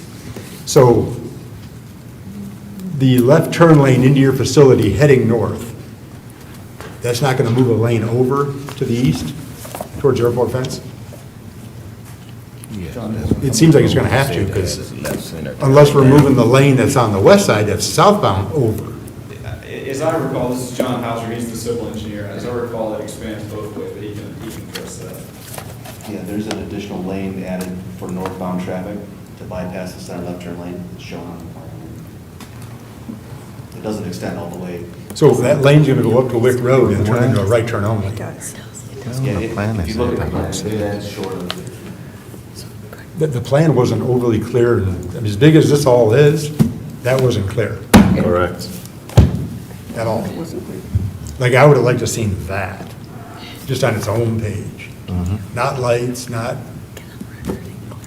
Yeah, it's something typically would be detailed in the construction drawings, certainly, but I understand it's a concern of the planning department. well, it's a great concern, because let's say you go like, oh yeah, this is great. You give it a yes, then it goes in, and then that is not gonna work over there, I don't think, with the road currently the way it is. So Jerry, you're looking for something clearer on the site plan Yes. to, Jessica, is that possible? I mean, at just the shape of the parcel and the size that we're trying to put, or it's trying to be placed on a one plan sheet, it's very difficult. I understand what you're trying to say, and we will definitely have Wayne County will actually definitely require that the Viney Road drawings are on their own. As I'm looking at it closer, that right turn lane that you're discussing is being extended to the south. And that will be, the current through northbound lane is going to be the left turn lane, and then there's going to be a lane added to the east. Lane, The northbound lane is now going to be a new pavement added to the east going north, East side of the road, the east side of the road. not to the east. Yes, Well, sorry, yeah, east side of the road. East side. towards the airport fence. Towards the airport fence, yes. So it'd be sort of like it is now, only with the addition of a left turn lane north into the site. And there's going to be two more 12-foot lanes, a 12-foot lane on either side is going to be added. You're going to have a deceleration lane into the drive approaches, and then you're going to have a brand-new lane on the northbound side. So you're going to have 24 feet more of roadway in front of Pilot. And that's going to extend south all the way to, It goes south, it'll go south just past their driveway approach, their last driveway approach, per this, as long as Wayne County permits it. because I drive that route every day, and I see things every day. And honestly, that needs to not be a stop sign at that intersection of Goddard and Vining. That needs to go stoplight. That would help everybody. It would allow trucks actually time to make a left out of that site. Just put that on a side note. And just as a reminder, with any traffic signals, you have to have a warrant, and currently the warrant is probably not met for that intersection. And I don't know if Julie wants to comment. Did you guys look at a warrant for that intersection at all?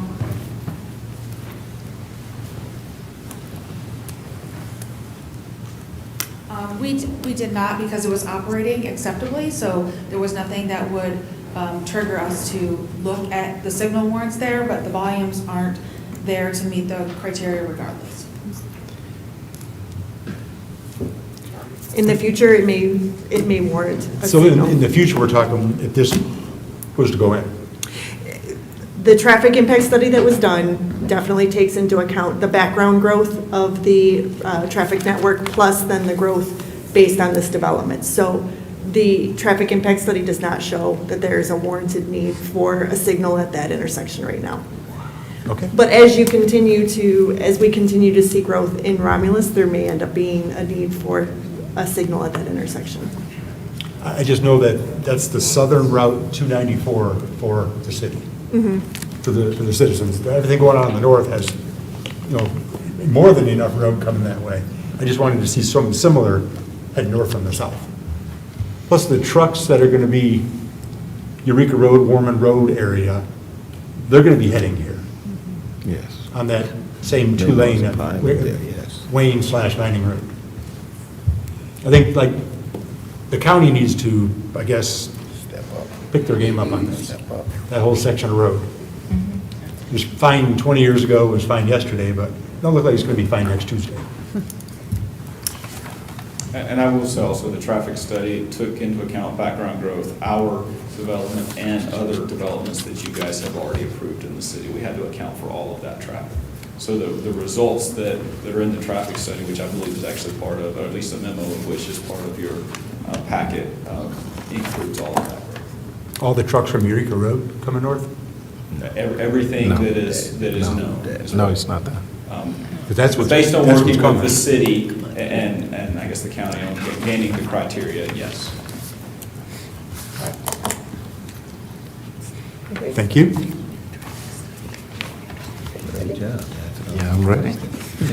Through the chair, I have a couple of questions. I'll start with Jessica. Jessica, on your report, the OHM report, with respect to the traffic impact study, you made some comments. Can you clarify a little bit that the site trip generation summary regarding the following calculations, you had some concerns about those? They're not necessarily concerns, they're inconsistencies that we saw between tables and the model. None of the items that we pointed out do we feel is going to change the recommendations that were arrived at in the traffic impact study. However, in order to have a clean study and have everything match up, we are asking for these to be relooked at and revised so all of them match together. The one note that we do have is that the traffic impact study, the site trip generation does take into account a drive-through, which would generate more traffic than the subway that is currently being proposed. So the impact study is more conservative in regards to trip generation, and we feel that everything that is being proposed right now will fit in the site generation, the trip generation. Okay. To Mr. Frederick's point, is there a reason why there was not an increase in traffic noted for the northbound? If you're coming from Eureka, that whole northbound, there was no increase in trip generation, or we are not expecting any trucks to come either that way or go south that way? Because when I looked at the synchro files that were sent to me, the traffic light at, I believe it's number 4, down by Vining and Goddard did not show any changes at all. I will defer to Julie on those technical traffic lights. I apologize, I was going through Jessica's comments, that was the first I had seen those. Would you mind repeating your question? Oh, yes, definitely. The traffic impact study did not show any increase in traffic northbound coming from Eureka Road on Vining. It also did not show any increase in traffic going southbound on Vining. So it seems like we're not putting into account trucks that would come from 275 Eureka North and possibly trucks that would turn out of the site going down To the on south. Vining. Yeah. It does, and do you have the study in front of you? I can kind of show you where the numbers are. Yeah, I have this one, but the synchro file was emailed to me, and Synchro file was emailed? Yes. and I looked through He knows how to that. read them. Yeah. The Synchro file, like you have Synchro, the software? He does, yes. Oh, okay. Yeah. So the traffic volumes headed to the south would be included in figures 5B and 5A. So that would show you the site-generated traffic volumes that we're expecting to go to from the south, from this site. So 5B is the trucks, and 5A is the cars, and this is just peak hour traffic volumes. I'm sorry, I'm not seeing. So 5B. there should be an attached figure. It looks kind of like this. Oh, yeah, I don't have those in front of me, Oh. but I have them in my email. Okay. Yeah. So I can pull up do you have the report itself? Hold on, let me pull it from my email. Because in table 4, it identifies what the projected distribution that we use, and that shows the volume of percentage of trucks and cars that we estimated from the site that are going to be headed to the south on Vining /Wayne.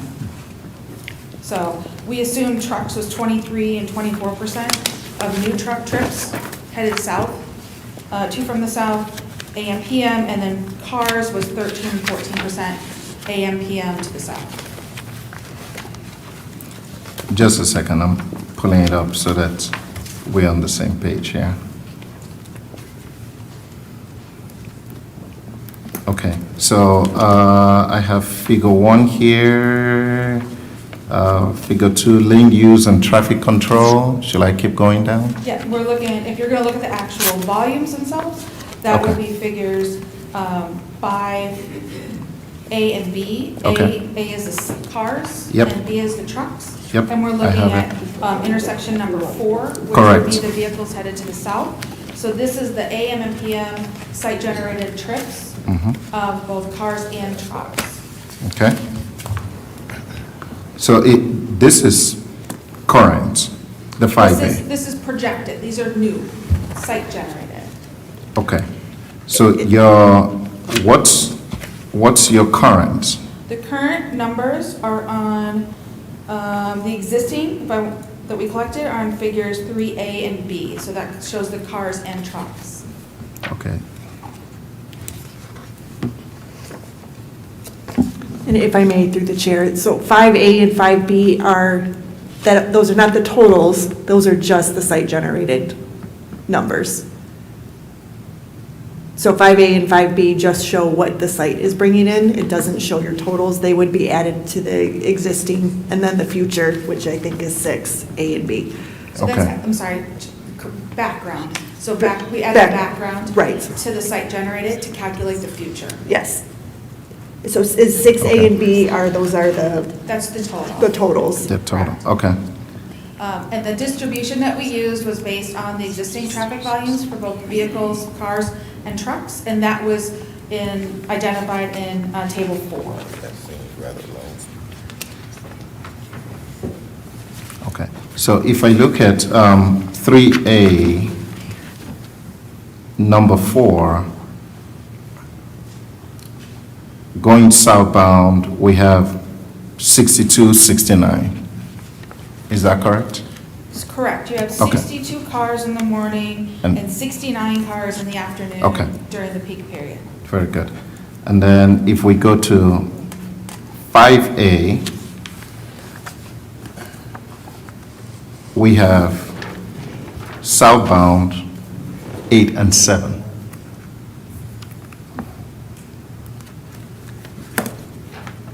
Correct. That's correct. So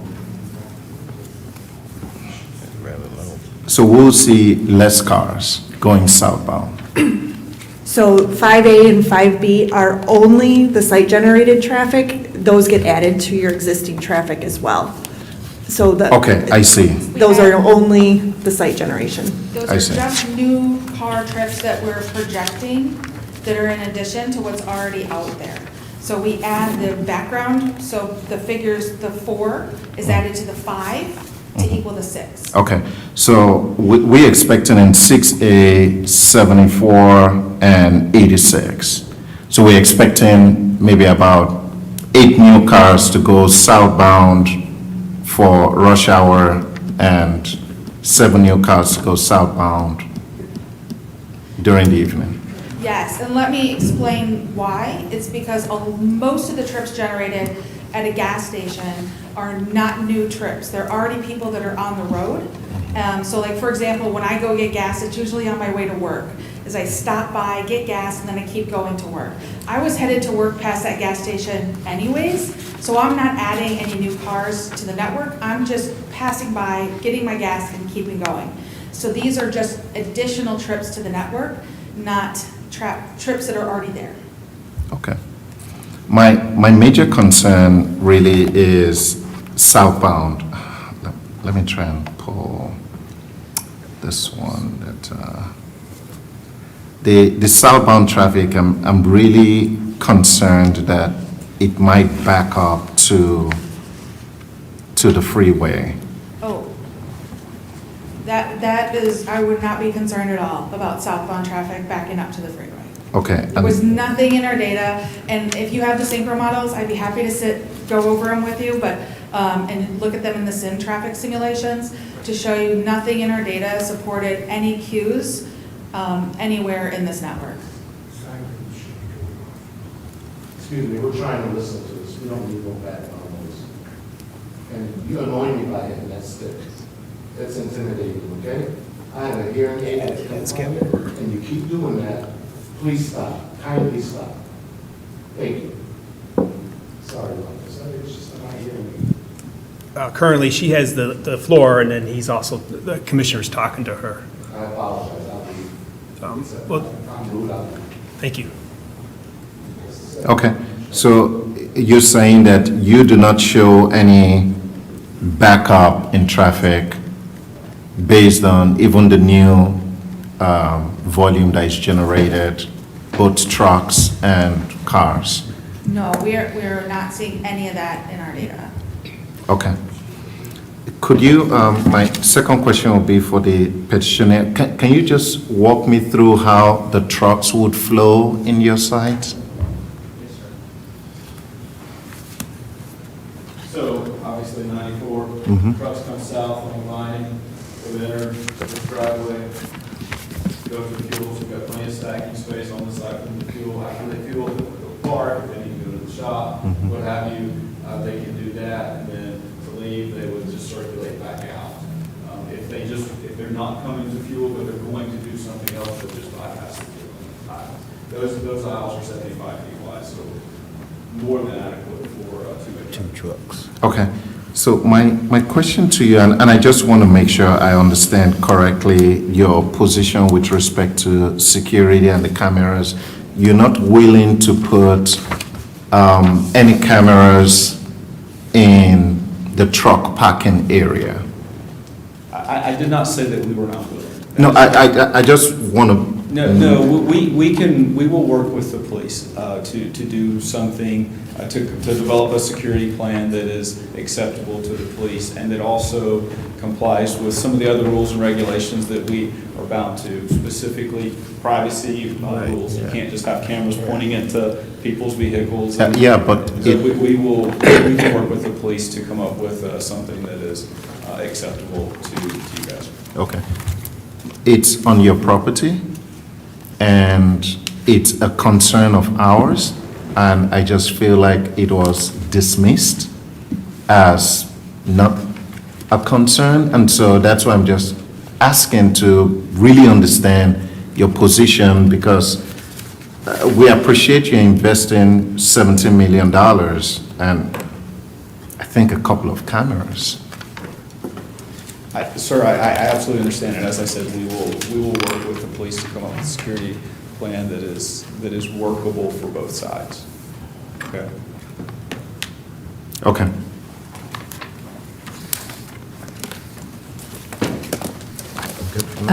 Through the chair, just a note, everything that you said when you were there about the flow didn't get caught for our recording.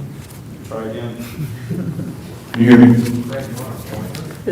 Well, I'll just do it this way. Okay, so trucks that are, I'm going to say, coming south on Vining Road are going to come to the southern entrance. They'll make a right into the site. They'll flow toward the fueling islands. That's where our queuing will be as drivers wait to fuel. Again, 8 fueling positions. They will fuel. This line is what we call the pull forward line. So after they finish fueling, they would pull forward while they go inside to get their receipt, to get paperwork, whatever they need to. And then they would typically go and either park, visit the shop, or if they're just leaving, circulate back to the southern entrance and head back out to Vining Road, most likely going north toward I-94. So also I have a couple of questions. One, the charging stations, the EV charging stations, are they fast charging stations or? Yes, ma'am. Each station or each charger will handle 2 vehicles. So if it's up to 350 kW if it's one charging. If 2 are charging, it's still 175. And based on battery technology and our research with our partners, you wouldn't take 350 for very long before it would drop back down to about 175 or less. So that is what we're installing nationwide. Are they free or at a cost? It is at a cost, yes, ma'am. And the other question is the type of hookup. I know I've had problems out of state where if you didn't have the right plug, but some of them had universal or multiple ones, and some, especially Tesla, were strictly Tesla.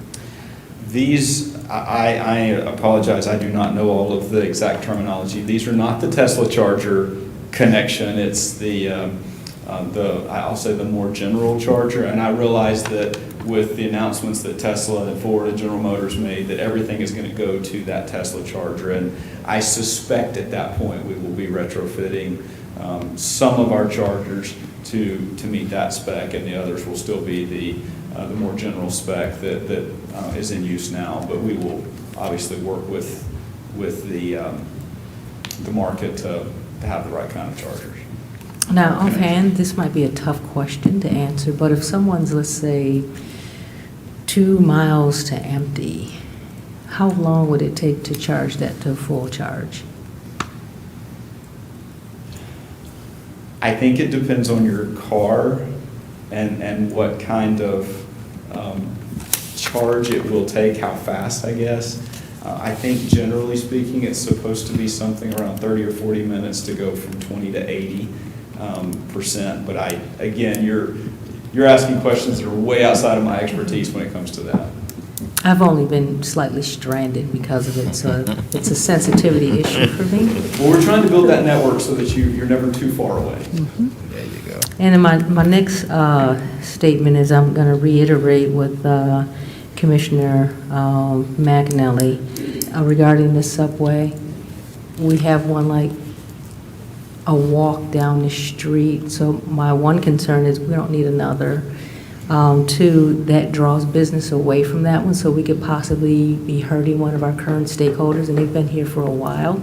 My concern is that if that pulls business from them, which they're probably not as financially stable as they were before Jimmy John's came across the street, so they already have that, and so we add another subjoint. Walking distance, I'm a little concerned about that heavy competition, so I'm thinking we need something definitely different than the subway. We need something definitely different than what's happening down the street at Sheetz. I know business-wise it's probably good for you, but community-wise it's not good for our community because it helps you because it's easier, but it doesn't give our residents anything additional than what we already have. So I'd like to look at something that's more profitable, because my issue is if Subway decides that they can't hold that spot, then that becomes another vacant property, which we don't need. Because in the blight, it just happens when properties are sticking there. Let's say that it starts to hurt Jimmy John's, because there's another Jimmy John's right down Wayne and Michigan Ave, so they're already in slight competition. So those would be my main concern about that proximity. And I know when I worked with one of the larger insurance carriers, they had a rule. If there was another of their agents within a certain proximity, you couldn't do it, only if the other agent agreed. If there was enough business that, yeah, you could be a little bit closer, but that was something that was not allowed. So I don't know if this is a franchise Subway, and so, or if it's totally separately owned, and it's okay to have that close competition, but I don't think it's healthy for our city, and I don't think it really adds anything additional for the residents. So it's definitely something different that we don't already have would probably be more of a positive thing. I certainly understand that, and as far as Subway goes, Subway Corporate has approved this location. So they have taken into account all the different stores in the area, and they have approved this location. So it's within their kind of network plan. So in short of that, if we approve this, then we have to take it whether we like it or not, and we don't get any other consideration that would actually give something for the residents. Because right now, this location and this development is great for your business. Is it great for our residents? Not really. It's good for the trucks coming and going because it gives them something they don't have, which is a facility to take showers and things like that, because Sheetz has actually given them something additional. But I'm looking at what's going to be good, not just for the city as far as tax base, but the residents themselves. And another Subway doesn't really give the citizens anything, because they've been looking for commerce, and they've been wanting something, so something different would be appreciated, to be concerned doing something for the local community, because I travel that way a lot as well, so something different would help. I certainly understand, and we've had, I guess, many conversations with staff about this very issue, and certainly understand that it's a sticking point. I would, again, point you back to our proprietary food offering. I think you'll find that it is something that you'll enjoy, and it's definitely different than Subway.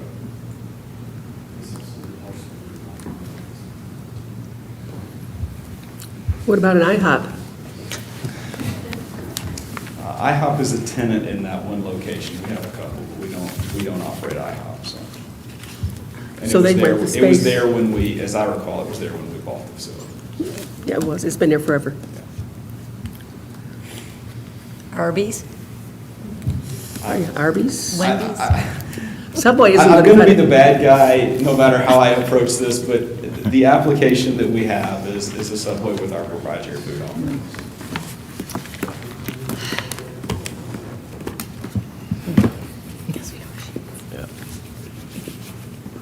Very good. Any other questions or comments?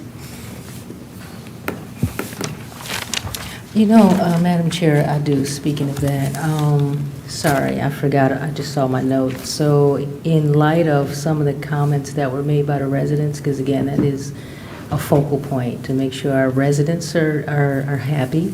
I appreciate the one young lady who says she travels and she's never had an issue, but the other residents who mentioned about the condition, what safeguards do we have to make sure that in a couple of years it doesn't fall by the wayside? I travel a lot road-wise out of state, and sometimes there's some of them that it's kind of scary, and especially when you walk in and your feet get this sound because the floors are nasty and they're sticking. Just to see what type of maintenance program you have in place, not just for the inside, but I know that when Sheets came to us regarding the Middle Belt location, one of the concerns was with the receptacles being outside for the bottles and how that becomes a mess. Well, who's going to monitor that to make sure that that's cleaned up? Because then you get rodents and all sorts of other pestilence that come. And so I do believe they came up with some kind of solution for that. So I don't know, and I didn't see, and I could have missed if there's some type of plan in place to make sure that, as one of the residents mentioned, in some of the other locations they've been in, so that doesn't become an issue. You know, it's a fair criticism that we have some sites that have gotten run down over the years. Over the last 3 years, I think this is year 3 now, we've invested over $1 billion in upgrading our existing facilities. That continues to this day. I think this year we're going to hit about 75 facilities with major upgrades, and we will continue to do that. The goal is to get our fleet.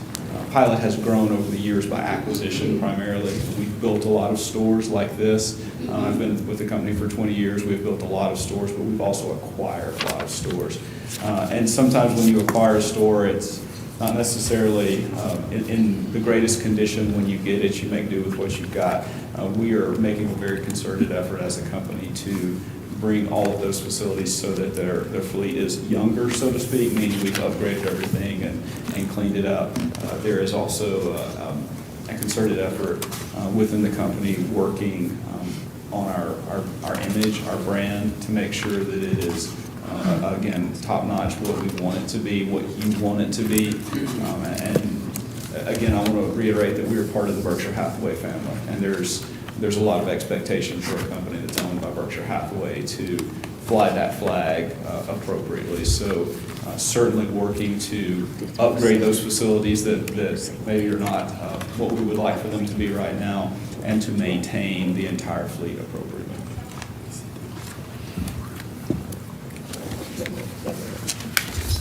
Thank you. Yes, ma'am. Thank you. Mr. Frederick. Just one more quick question. I just jumped in my head. Is there a flagpole at this location? I don't recall that on the plan, but I honestly would have to look at it. It just jumped into my head. Near the airport, I kind of doubt it, I wonder. I didn't see one on the Well, plan. he's talking a 142-foot sign. Yeah. So a flagpole would be under that, I assume. So I don't think he's going to put 142 foot flag. Yeah, I don't know, I didn't see one. Yeah, I didn't see anything. Just a quick question.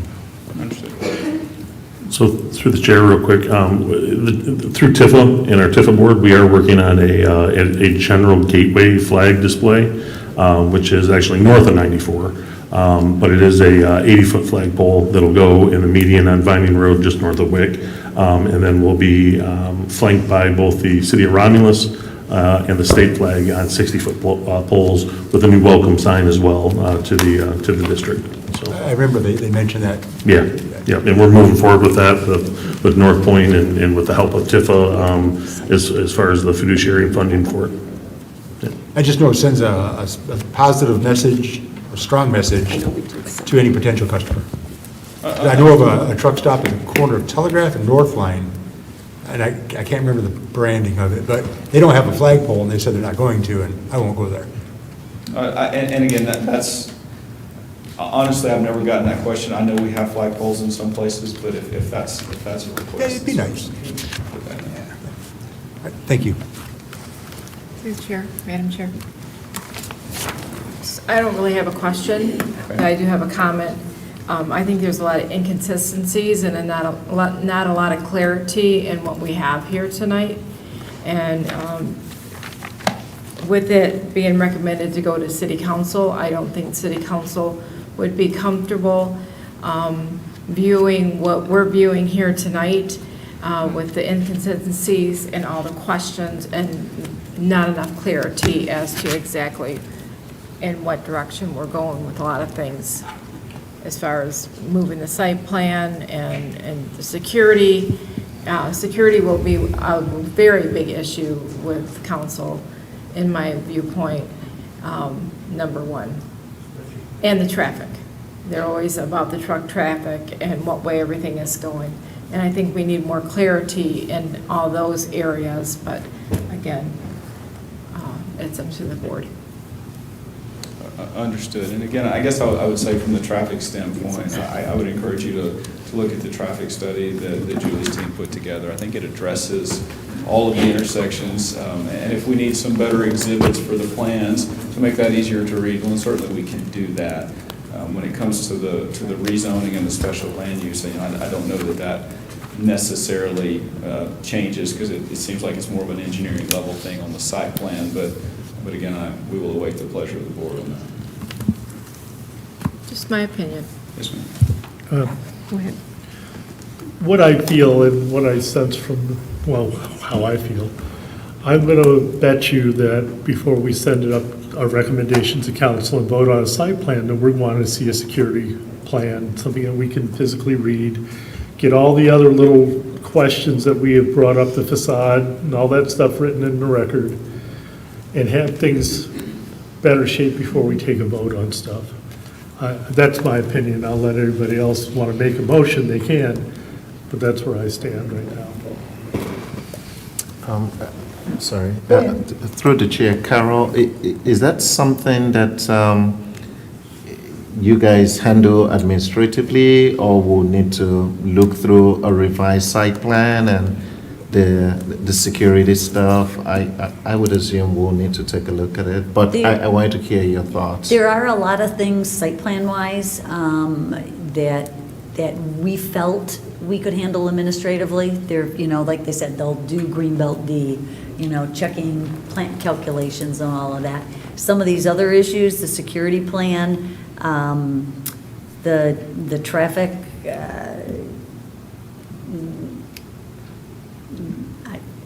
I don't think so. I mean, that's typically, we see more. We've seen more in the past on plans, the North Point development. I'm trying to compare them. We had a traffic management plan that did have things written out. We have seen maintenance plans where there are bullet points. So from a security standpoint, it sounds like it's a big issue, and things that would be reflected on a site plan. It's your call. it's your call. We can do things administratively, but. But we're the citizens who vote on behalf of the people up here, so I feel like we should have a chance to view the documentation of what's coming, that's important to us. Jessica, can you provide any more direction on traffic? That, I know you mentioned something about the county, you've been, We have reached out to the county. We have not gotten a whole lot of feedback on any of the Okay. items we've reached out to the county about. Have you actually submitted the permit application to the county, or you just reached out? We have not submitted it yet. Okay. so that, So a submittal of the permit application, they will not give you any written feedback without having the permit actually submitted. We can take a look at the traffic impact study again, and I don't know that it's going to change the Vining and Goddard intersection. I believe that the item that you were speaking to earlier, Commissioner Frederickson, has been taken care of with the addition of the northbound lane. And we can also look at the measures to make sure that truck traffic is going to the north or is directed to the north onto 94.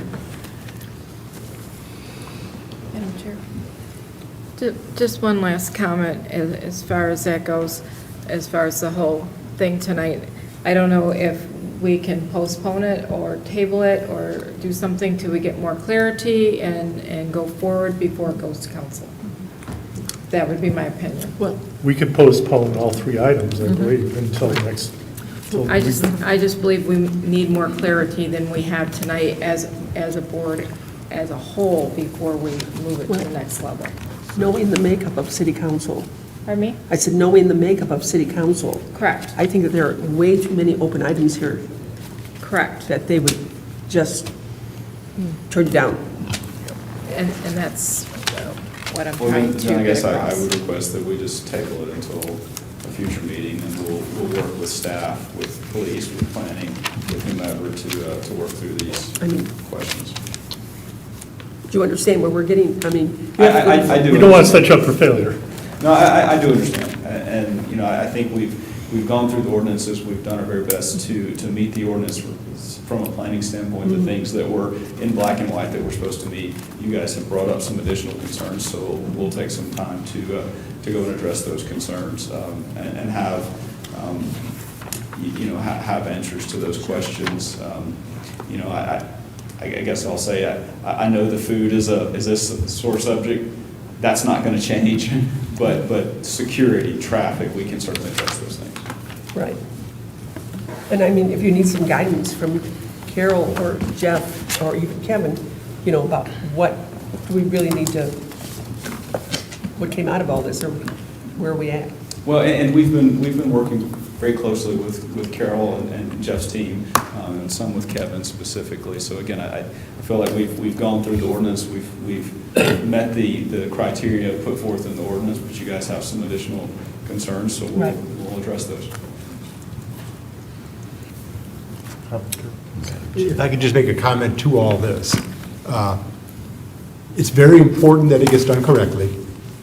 I've always felt that would be a good location for something like this. And you're saddled with a lot of baggage from a lot of years that you didn't create, but it's still on your watch. So that's where all the security concerns come from. I mean, that's not the business you're running, but other people do, unfortunately, on your properties. Understood. You don't want to be on the news.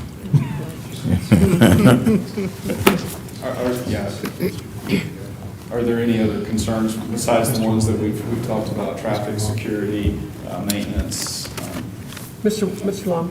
Yes, a couple of comments. Like Mr. Frederick said, I think this location would probably be for that general use, a good location. But my concern is our other businesses in the area that are in competition with what you do.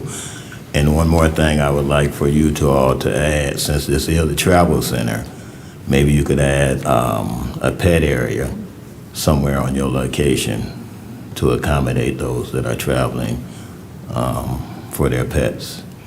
Okay. we can take a look at that, for sure.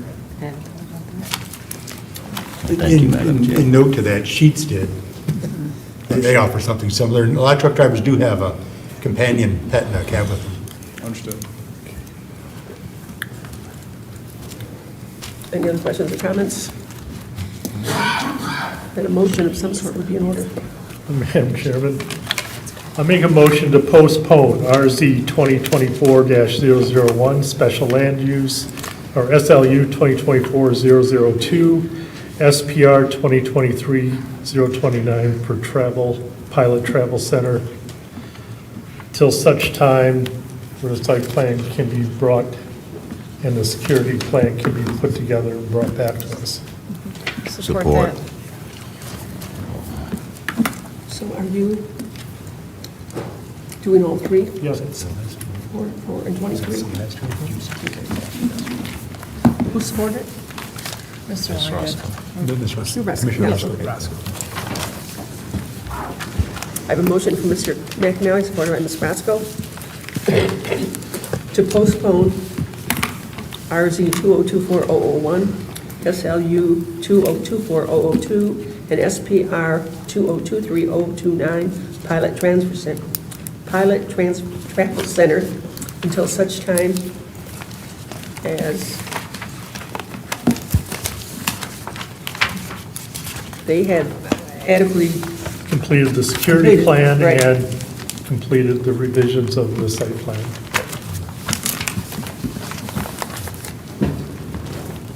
discussion. Mr. McAnally? Yes. Ms. Roscoe? Yes. Ms. Jemison? Yes. Mr. Long? Yes. Ms. Rowade? Yes. Mr. Frederick? Yes. Mr. Prova? Yes. Chair votes yes, it is postponed. Thank you all. I mean, there's just a lot of things that we don't like to approve things that have so many open-ended. I'm sure that some of the petitioners, some of the people that come before us will tell you that they've had to come back or, you know, like I said, we want it done right. We want it done right for you and done right for us. Understood.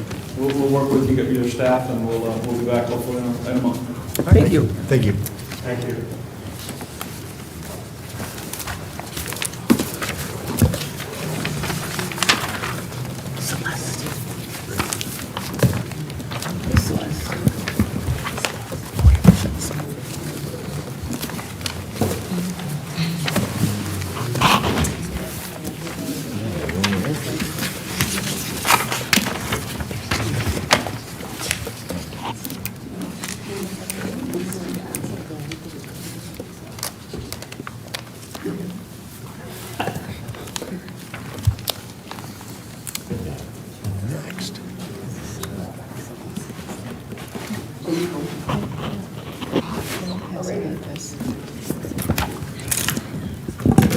I guess we can move right along.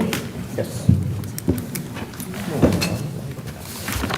And next we have old business, SLU 2024-001, SPR 2023-024, Savoy Energy Oil Well. Is the petitioner here? They are not here. They are unable to attend due to illness, but they have asked you to postpone this to the October 21st meeting. And the answer to the question, did we receive anything? No, we have not. They asked to postpone it to October? To October 21st. They asked. They are requesting that, however, Okay. we do not have anything submitted yet. What we do now? So would it be advisable to? From Savoy, we don't. No, not from Savoy, but Would it they be- want to come before us in October. Correct. Savoy is under old business to be on tonight's agenda. However, they did not make a submittal. Request to postpone. Well, right. That's what I'm saying, but we also have Pilot coming back next month. If they get their stuff in. Right, okay. Correct, yeah, All right. it's not a public hearing, so Okay. they, yeah. So does anybody make a motion yet? Depending on timing when things are submitted. I just want to make a comment. I don't have a motion, but I do have a question. Sure. Or a concern. So I was the no vote last month when I didn't want them to come before us until they had all of their documents together, because Right. they said, well, let's give you what we have as we go Right. along. To me, I don't think it's really fair to the petitioners that we make come and have all their documents so we can review them without them constantly coming back. So I would motion to say that maybe we should say until such as time as they have all their documents complete, instead of giving them an That was October date. what I was going to say. I Yeah. don't want to put a date on it. Let Yeah. them have them, when they're ready, they can come back. Right. If that's agreeable. Very good. When, oh, I'm sorry. No, that is the factor, for example, when, if you see from the email correspondence, they were ready to submit less than a week before this meeting. We were preparing your packets. However, they acknowledge that our people may not have time to review the stuff that they submit. So not only is the timing of their submittal important, it's then how much time do our people have to review it? In less than a week's time, Right. as a packet's going out, and we know we're trying very hard to get your packet out to you as soon as we can before a meeting, but as you know and are aware, things change in those few days as we're Right. putting packets together. So postponing it, that's your decision, but I wouldn't leave it as to when they submit. They could literally submit then Friday before a meeting, and you've made a motion. It would likely come back, and you would do the same thing. You'd postpone it again because you didn't get time to review it. But perhaps just postponing it until it's ready, on both sides. They've submitted, and we've adequately reviewed it. Exactly. Per our meeting schedule. Of course. Or they could request a special meeting. They always have that right as well. But again, it's the timing of when they submit to when we review. And we are very reasonable in our review times. We turn things very quick, so. So what is the wording of our, Okay, Madam Chair, I'll make a motion to postpone SLU 2024-001/SPR 2023-024 Savoy Energy Oil Well till such a time as the submission and our review by the planner and the ARC are complete and can be put on the agenda. Support? support? Yes, ma'am.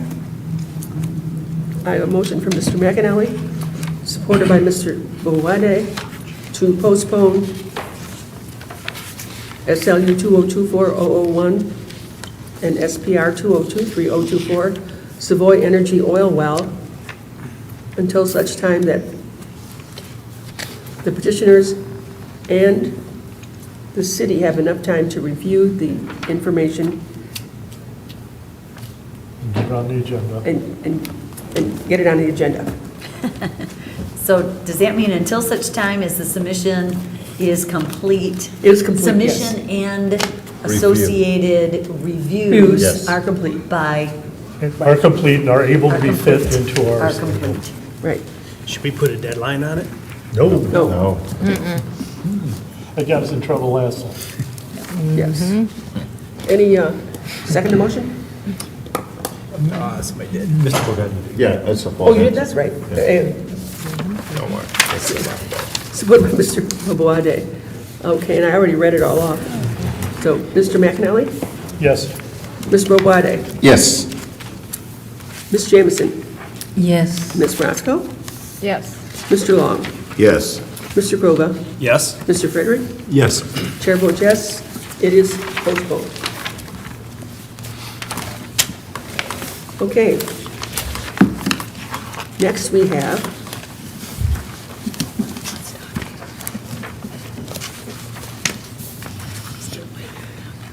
old business.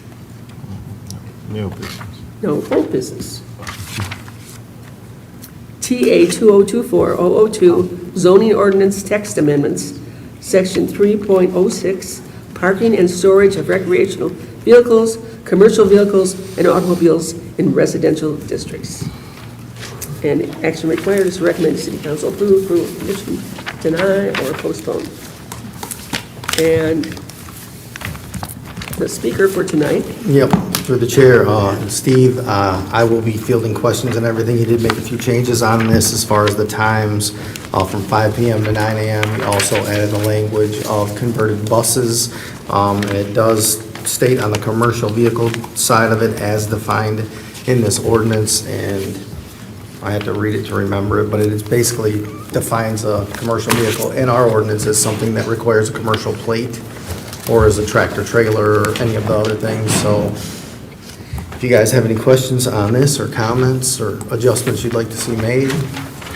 Any questions or comments from the petitioners? The big change on here is, as you recall from the last meeting, was the time frame that he reversed it. There was lots of other discussion go on, and that's why he asked that we send it out to you guys ahead of time to see if you had some of this other stuff, which he just was trying to get your idea on what you were thinking about and your thoughts on this in general.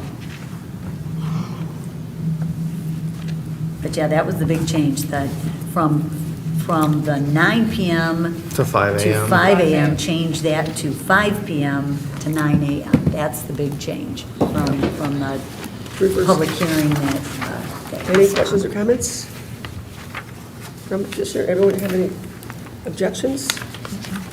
Any changes? Madam Chair. Are we ready for? Madam Chair. Ready for a motion? Mr. Law. Madam Chair. Oh, I'm sorry, Mr. Long. Jeff, in regards to the licensing and placards and all of that, so does that make a difference now with this here new amendment? As far as you talking about with like a car that's A commercial placarded vehicle, whether it be car, truck, or trailer, does that make a difference? Well, yeah, well, as defined in our ordinance, it would make a difference because the definition talks that it has to have a commercial plate. So a lot of vehicles that might just have like a DTE sign on the door that's a regular sized vehicle do not require the commercial plate. They're not over the weight. So those are not commercial vehicles as defined in our ordinance. So they can't, so with the parking, they won't be able to be cited for a violation? Not with the definition as it sits in our ordinance. Thank you.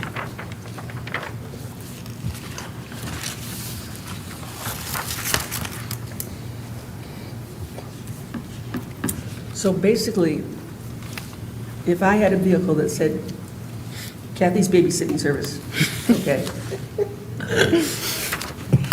That'd be interesting. That's a long one, yes. That was funny. That would be interesting. Yeah, don't fall. Anyhow, and I had commercial plates on it. So with the definition which I have, it does say that requires any vehicle bearing or required to bear a commercial license plate which falls into one or more of the following categories: truck, tractor, semi-trailer, vehicles of a type that are commonly used for delivery of ice cream, milk, delivery trucks, tow trucks, commercial hauling trucks, vehicle repair service trucks, snow plowing trucks, food trucks, a motor vehicle designed to transport 16 or more passengers, and any other vehicle with a commercial license plate in excess of 10,000 pounds. That's the definition of commercial and So our. basically, even though I had a commercial plate, I wouldn't be penalized. By my reading of that definition, that does not have a commercial plate and include one of the other following things. So yes, I believe you're correct. Considering this was mainly because of blocking of roads by big trucks and stuff like that, that was what drove this, right? Yeah, and trailers. Right, because an individual was having a problem with the truck parking across the street Understand. from her driveway. Yes. So, yeah, I don't want to get the guy, the pizza delivery guy, in a bind because he's parking in front of his house. Correct. Yeah. Most of them just have a little thing they put on top anyhow. You can throw it. Okay. And one more question, Madam Chair. As far as, say, for example, like a church van or a church bus on a Saturday evening, going to pick up for Sunday service, would they be in violation of this? I guess it would be. That's up to the discretion of, I would think that's up to the discretion of the Officer. ordinance and the police officers, absolutely, but if it's, I guess it depends how big the bus if is. it becomes a nuisance. Yeah. Okay. How long it's there, it does it block vision for somebody or somebody's access. Saturday night, to pick up people. Thank you. It looks like to me they wouldn't be able to park on the street, but they'd be able to park in their back lot with the proper setbacks. That's the way I kind of interpret it. Right. One of the things I was concerned about the previous time was it kind of said where if you had a utility trailer, you weren't allowed to have that on a residential property, but if you read the ordinance now, it is pretty clear that you can have one utility trailer, which I think is good. As long as it's not in the side yard setback and not in the front. Yep, not in the front. Not Yep. blocking view. Yep. I think that's the main, through the chair, the main concern with this ordinance was the fact that site was being blocked by people trying to get in and out of their driveways, and it wasn't a safe environment Mhm. for the neighborhoods. Right.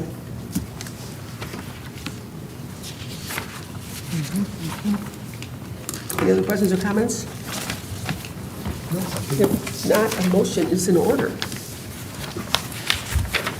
Madam Chairman, Mr. McAnally. make a motion to recommend to City Council approval of TA 2024-002 zoning ordinance text amendment, Section 3.06, parking and storage of recreation vehicles, commercial vehicles, and automobiles in residential districts. Support. I have a motion. Excuse me. I have a motion from Mr. McAnally, supported by Mr. Frederick, to recommend to City Council approval of TA 2024-002 zoning ordinance text amendments, Section 3.06, parking and storage of recreational vehicles, commercial vehicles, and automobiles in residential districts.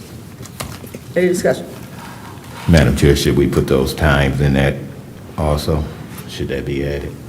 Well, that's in the ordinance, that's in the amendment. Yeah, this would be the Yes, copy it that would goes be to this. council for them to look at. That Yeah, it would be in the time frame amendment. is there. Okay. Thank you. Mr. McAnally? Yes. Mr. Frederick? Yes. Ms. Jameson? Yes.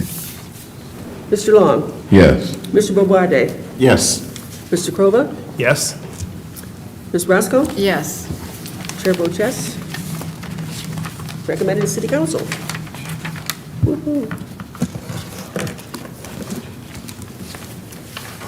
Item 9, new business. We have no new business? Nope. Okay. I'm sorry, that was item 8. Item 9, PC cases involving advice or input from the Planning Commission. Not tonight. We must be doing pretty good. You are doing very well, You haven't had any in a while. very well. Item 10, reports on interest designation. And I'm sure, Ms. Roscoe, you have some exciting news for us. Well, the main thing is we have Pumpkin Festival this weekend. The Rotary has the Parade of Lights on Friday night. And there's activities and things going on all weekend long on Saturday and Sunday, all downtown Romulus, down at the historical park, at the pavilion, all in that area. Sure. And Ms. Jameson, would you like to comment on what's going on Sunday? Because that's a little different. I would. So throughout the 3 days, something different. We've added this year what's called a fun zone. So there's like about 6 inflatables, one which is a 95-foot obstacle course, and then about 5 other slides and things like that in there for kids, all free, of course. And then on Sunday, we are adding a 80 by 300-foot laser tag section that will be where the cars normally are, free, of course. We are bringing back the pedal carts, but doubling those because last year apparently we didn't have enough. Right. The ponies are coming back again this year, and then this year we're also adding what's called a 360 roller coaster car, free of course. That will only be here I think between 1 and 4, so it's a limited time, because it's actually expensive. Those are all on Sunday. These are all on Sunday, and they're free. And Sunday, as has become our, well, Unity, Ambassador Building Bridges theme now is to have free food is available, first come, first serve. Vouchers, just like last year, I believe $7. And so I think we have like 700 and something odd vouchers that we give out. So, and as many free things we can figure out to do. It's just designed to give back to the residents in the community. So we have the talent show, of course. Romulus has got talent. This year, Hometown Superhero is actually being awarded that day as well. So that has now moved to Sunday. So we've combined that. So there's actually quite a bit going on Sunday this year. So that 90-foot obstacle course, is that horizontal or vertical? It depends on where you're standing. You're not talking about, well, you're talking about. I know. I was just trying to bring some levity to the meeting. If you're crawling, then it's if you're crawling, it's vertical. If you're walking, it's horizontal. So That's nice. Anything else? Ms. Roscoe? Ms. Roscoe? That's all I have. Anything else, The last Kristen? weekend of the month is free, the yard sale, the citywide yard sale. So I think it's too late to get your address on the list, but there will be a copy of the list usually posted on the Romulus.gov website. And that is the last weekend of this month. Yes. Thursday, Friday, Saturday, Sunday. Can you believe this year is almost over with? Pardon me? This year is almost over with. It is. It's a good one. It's moving quick. Item 10, reports on interest designation. Anybody have anything to report on their interest designation? No? Okay. Item 11 is communications. Boy, I'm having trouble talking today. And we have our project status report. Yep, the one thing I could point out to you is the second item on there, the first-class self-storage. That site plan is under review and could be ready for October. Jessica, you'd like to take a look at it? Let us know if you're ready. Little self-storage facility over on Beverly Road. And depending on what happens with both Savoy and Pilot. So we will let you know as soon as we know if there's a meeting, but the system with texting is great. Good to know who's going to be here and all that good stuff. So other than that, we're, a lot of administrative stuff here and there, but those are the things in the works. And you're working on them. Yeah, question for you, Carol, through Chair. I was just looking at the Pilot Travel Center, and they have your truck wash in the future. Have they noted anything about the truck wash? It's on the plan. Oh, okay. And it's addressed in the agreement. It's shown over the very west side there. So definitely a future phase. So they would be coming back, for site plan on that. But that's the only use. They do discuss future development in the agreement, and that's the only thing that's shown, which would require site plan review. Anything else that they wanted to do in that 4 acres would open up the whole thing. Okay. So. Any thoughts on Ecos Road expansion? That's Kevin. Kevin's working on that, as he mentioned earlier, with Michael Baker International. They're doing a whole. I believe he told me mid-October, starting to meet with planning to start looking at like design and everything with that with Michael Baker, so I know it's in the works. I mean, the blacktop looks nice, but, They're currently getting ready to do a parcel inventory of development. Okay. So, yeah, they're real detailed. So this likely will constitute a portion of your required 5-year master plan update, which could include just looking at it and saying, we need to focus on this and do this. And clearly, it's not all going to get done in 2024, with that aspect of it going on. But it's a great project to kind of be mixing more than just land use. So it's exciting. Yes. Look at the whole corridor and something that's, kind of regional, it's both Taylor and Van Buren, kind of how the whole corridor, so. Very good. Definitely. But just a side note to that, it would be nice to see a lane like one that goes north that peels off to the east. It'd be nice to see something similar on the south that peels off to the west. So the vehicles don't stack up to turn right when you're trying to go south. That would be wonderful. We're going to put you on Kevin's committee. I'll take it. This is like 40, close to 50 years in the waiting. Lastly from me, anything from Motown Sports Group? No, the only information, haven't gotten any new submittals or anything.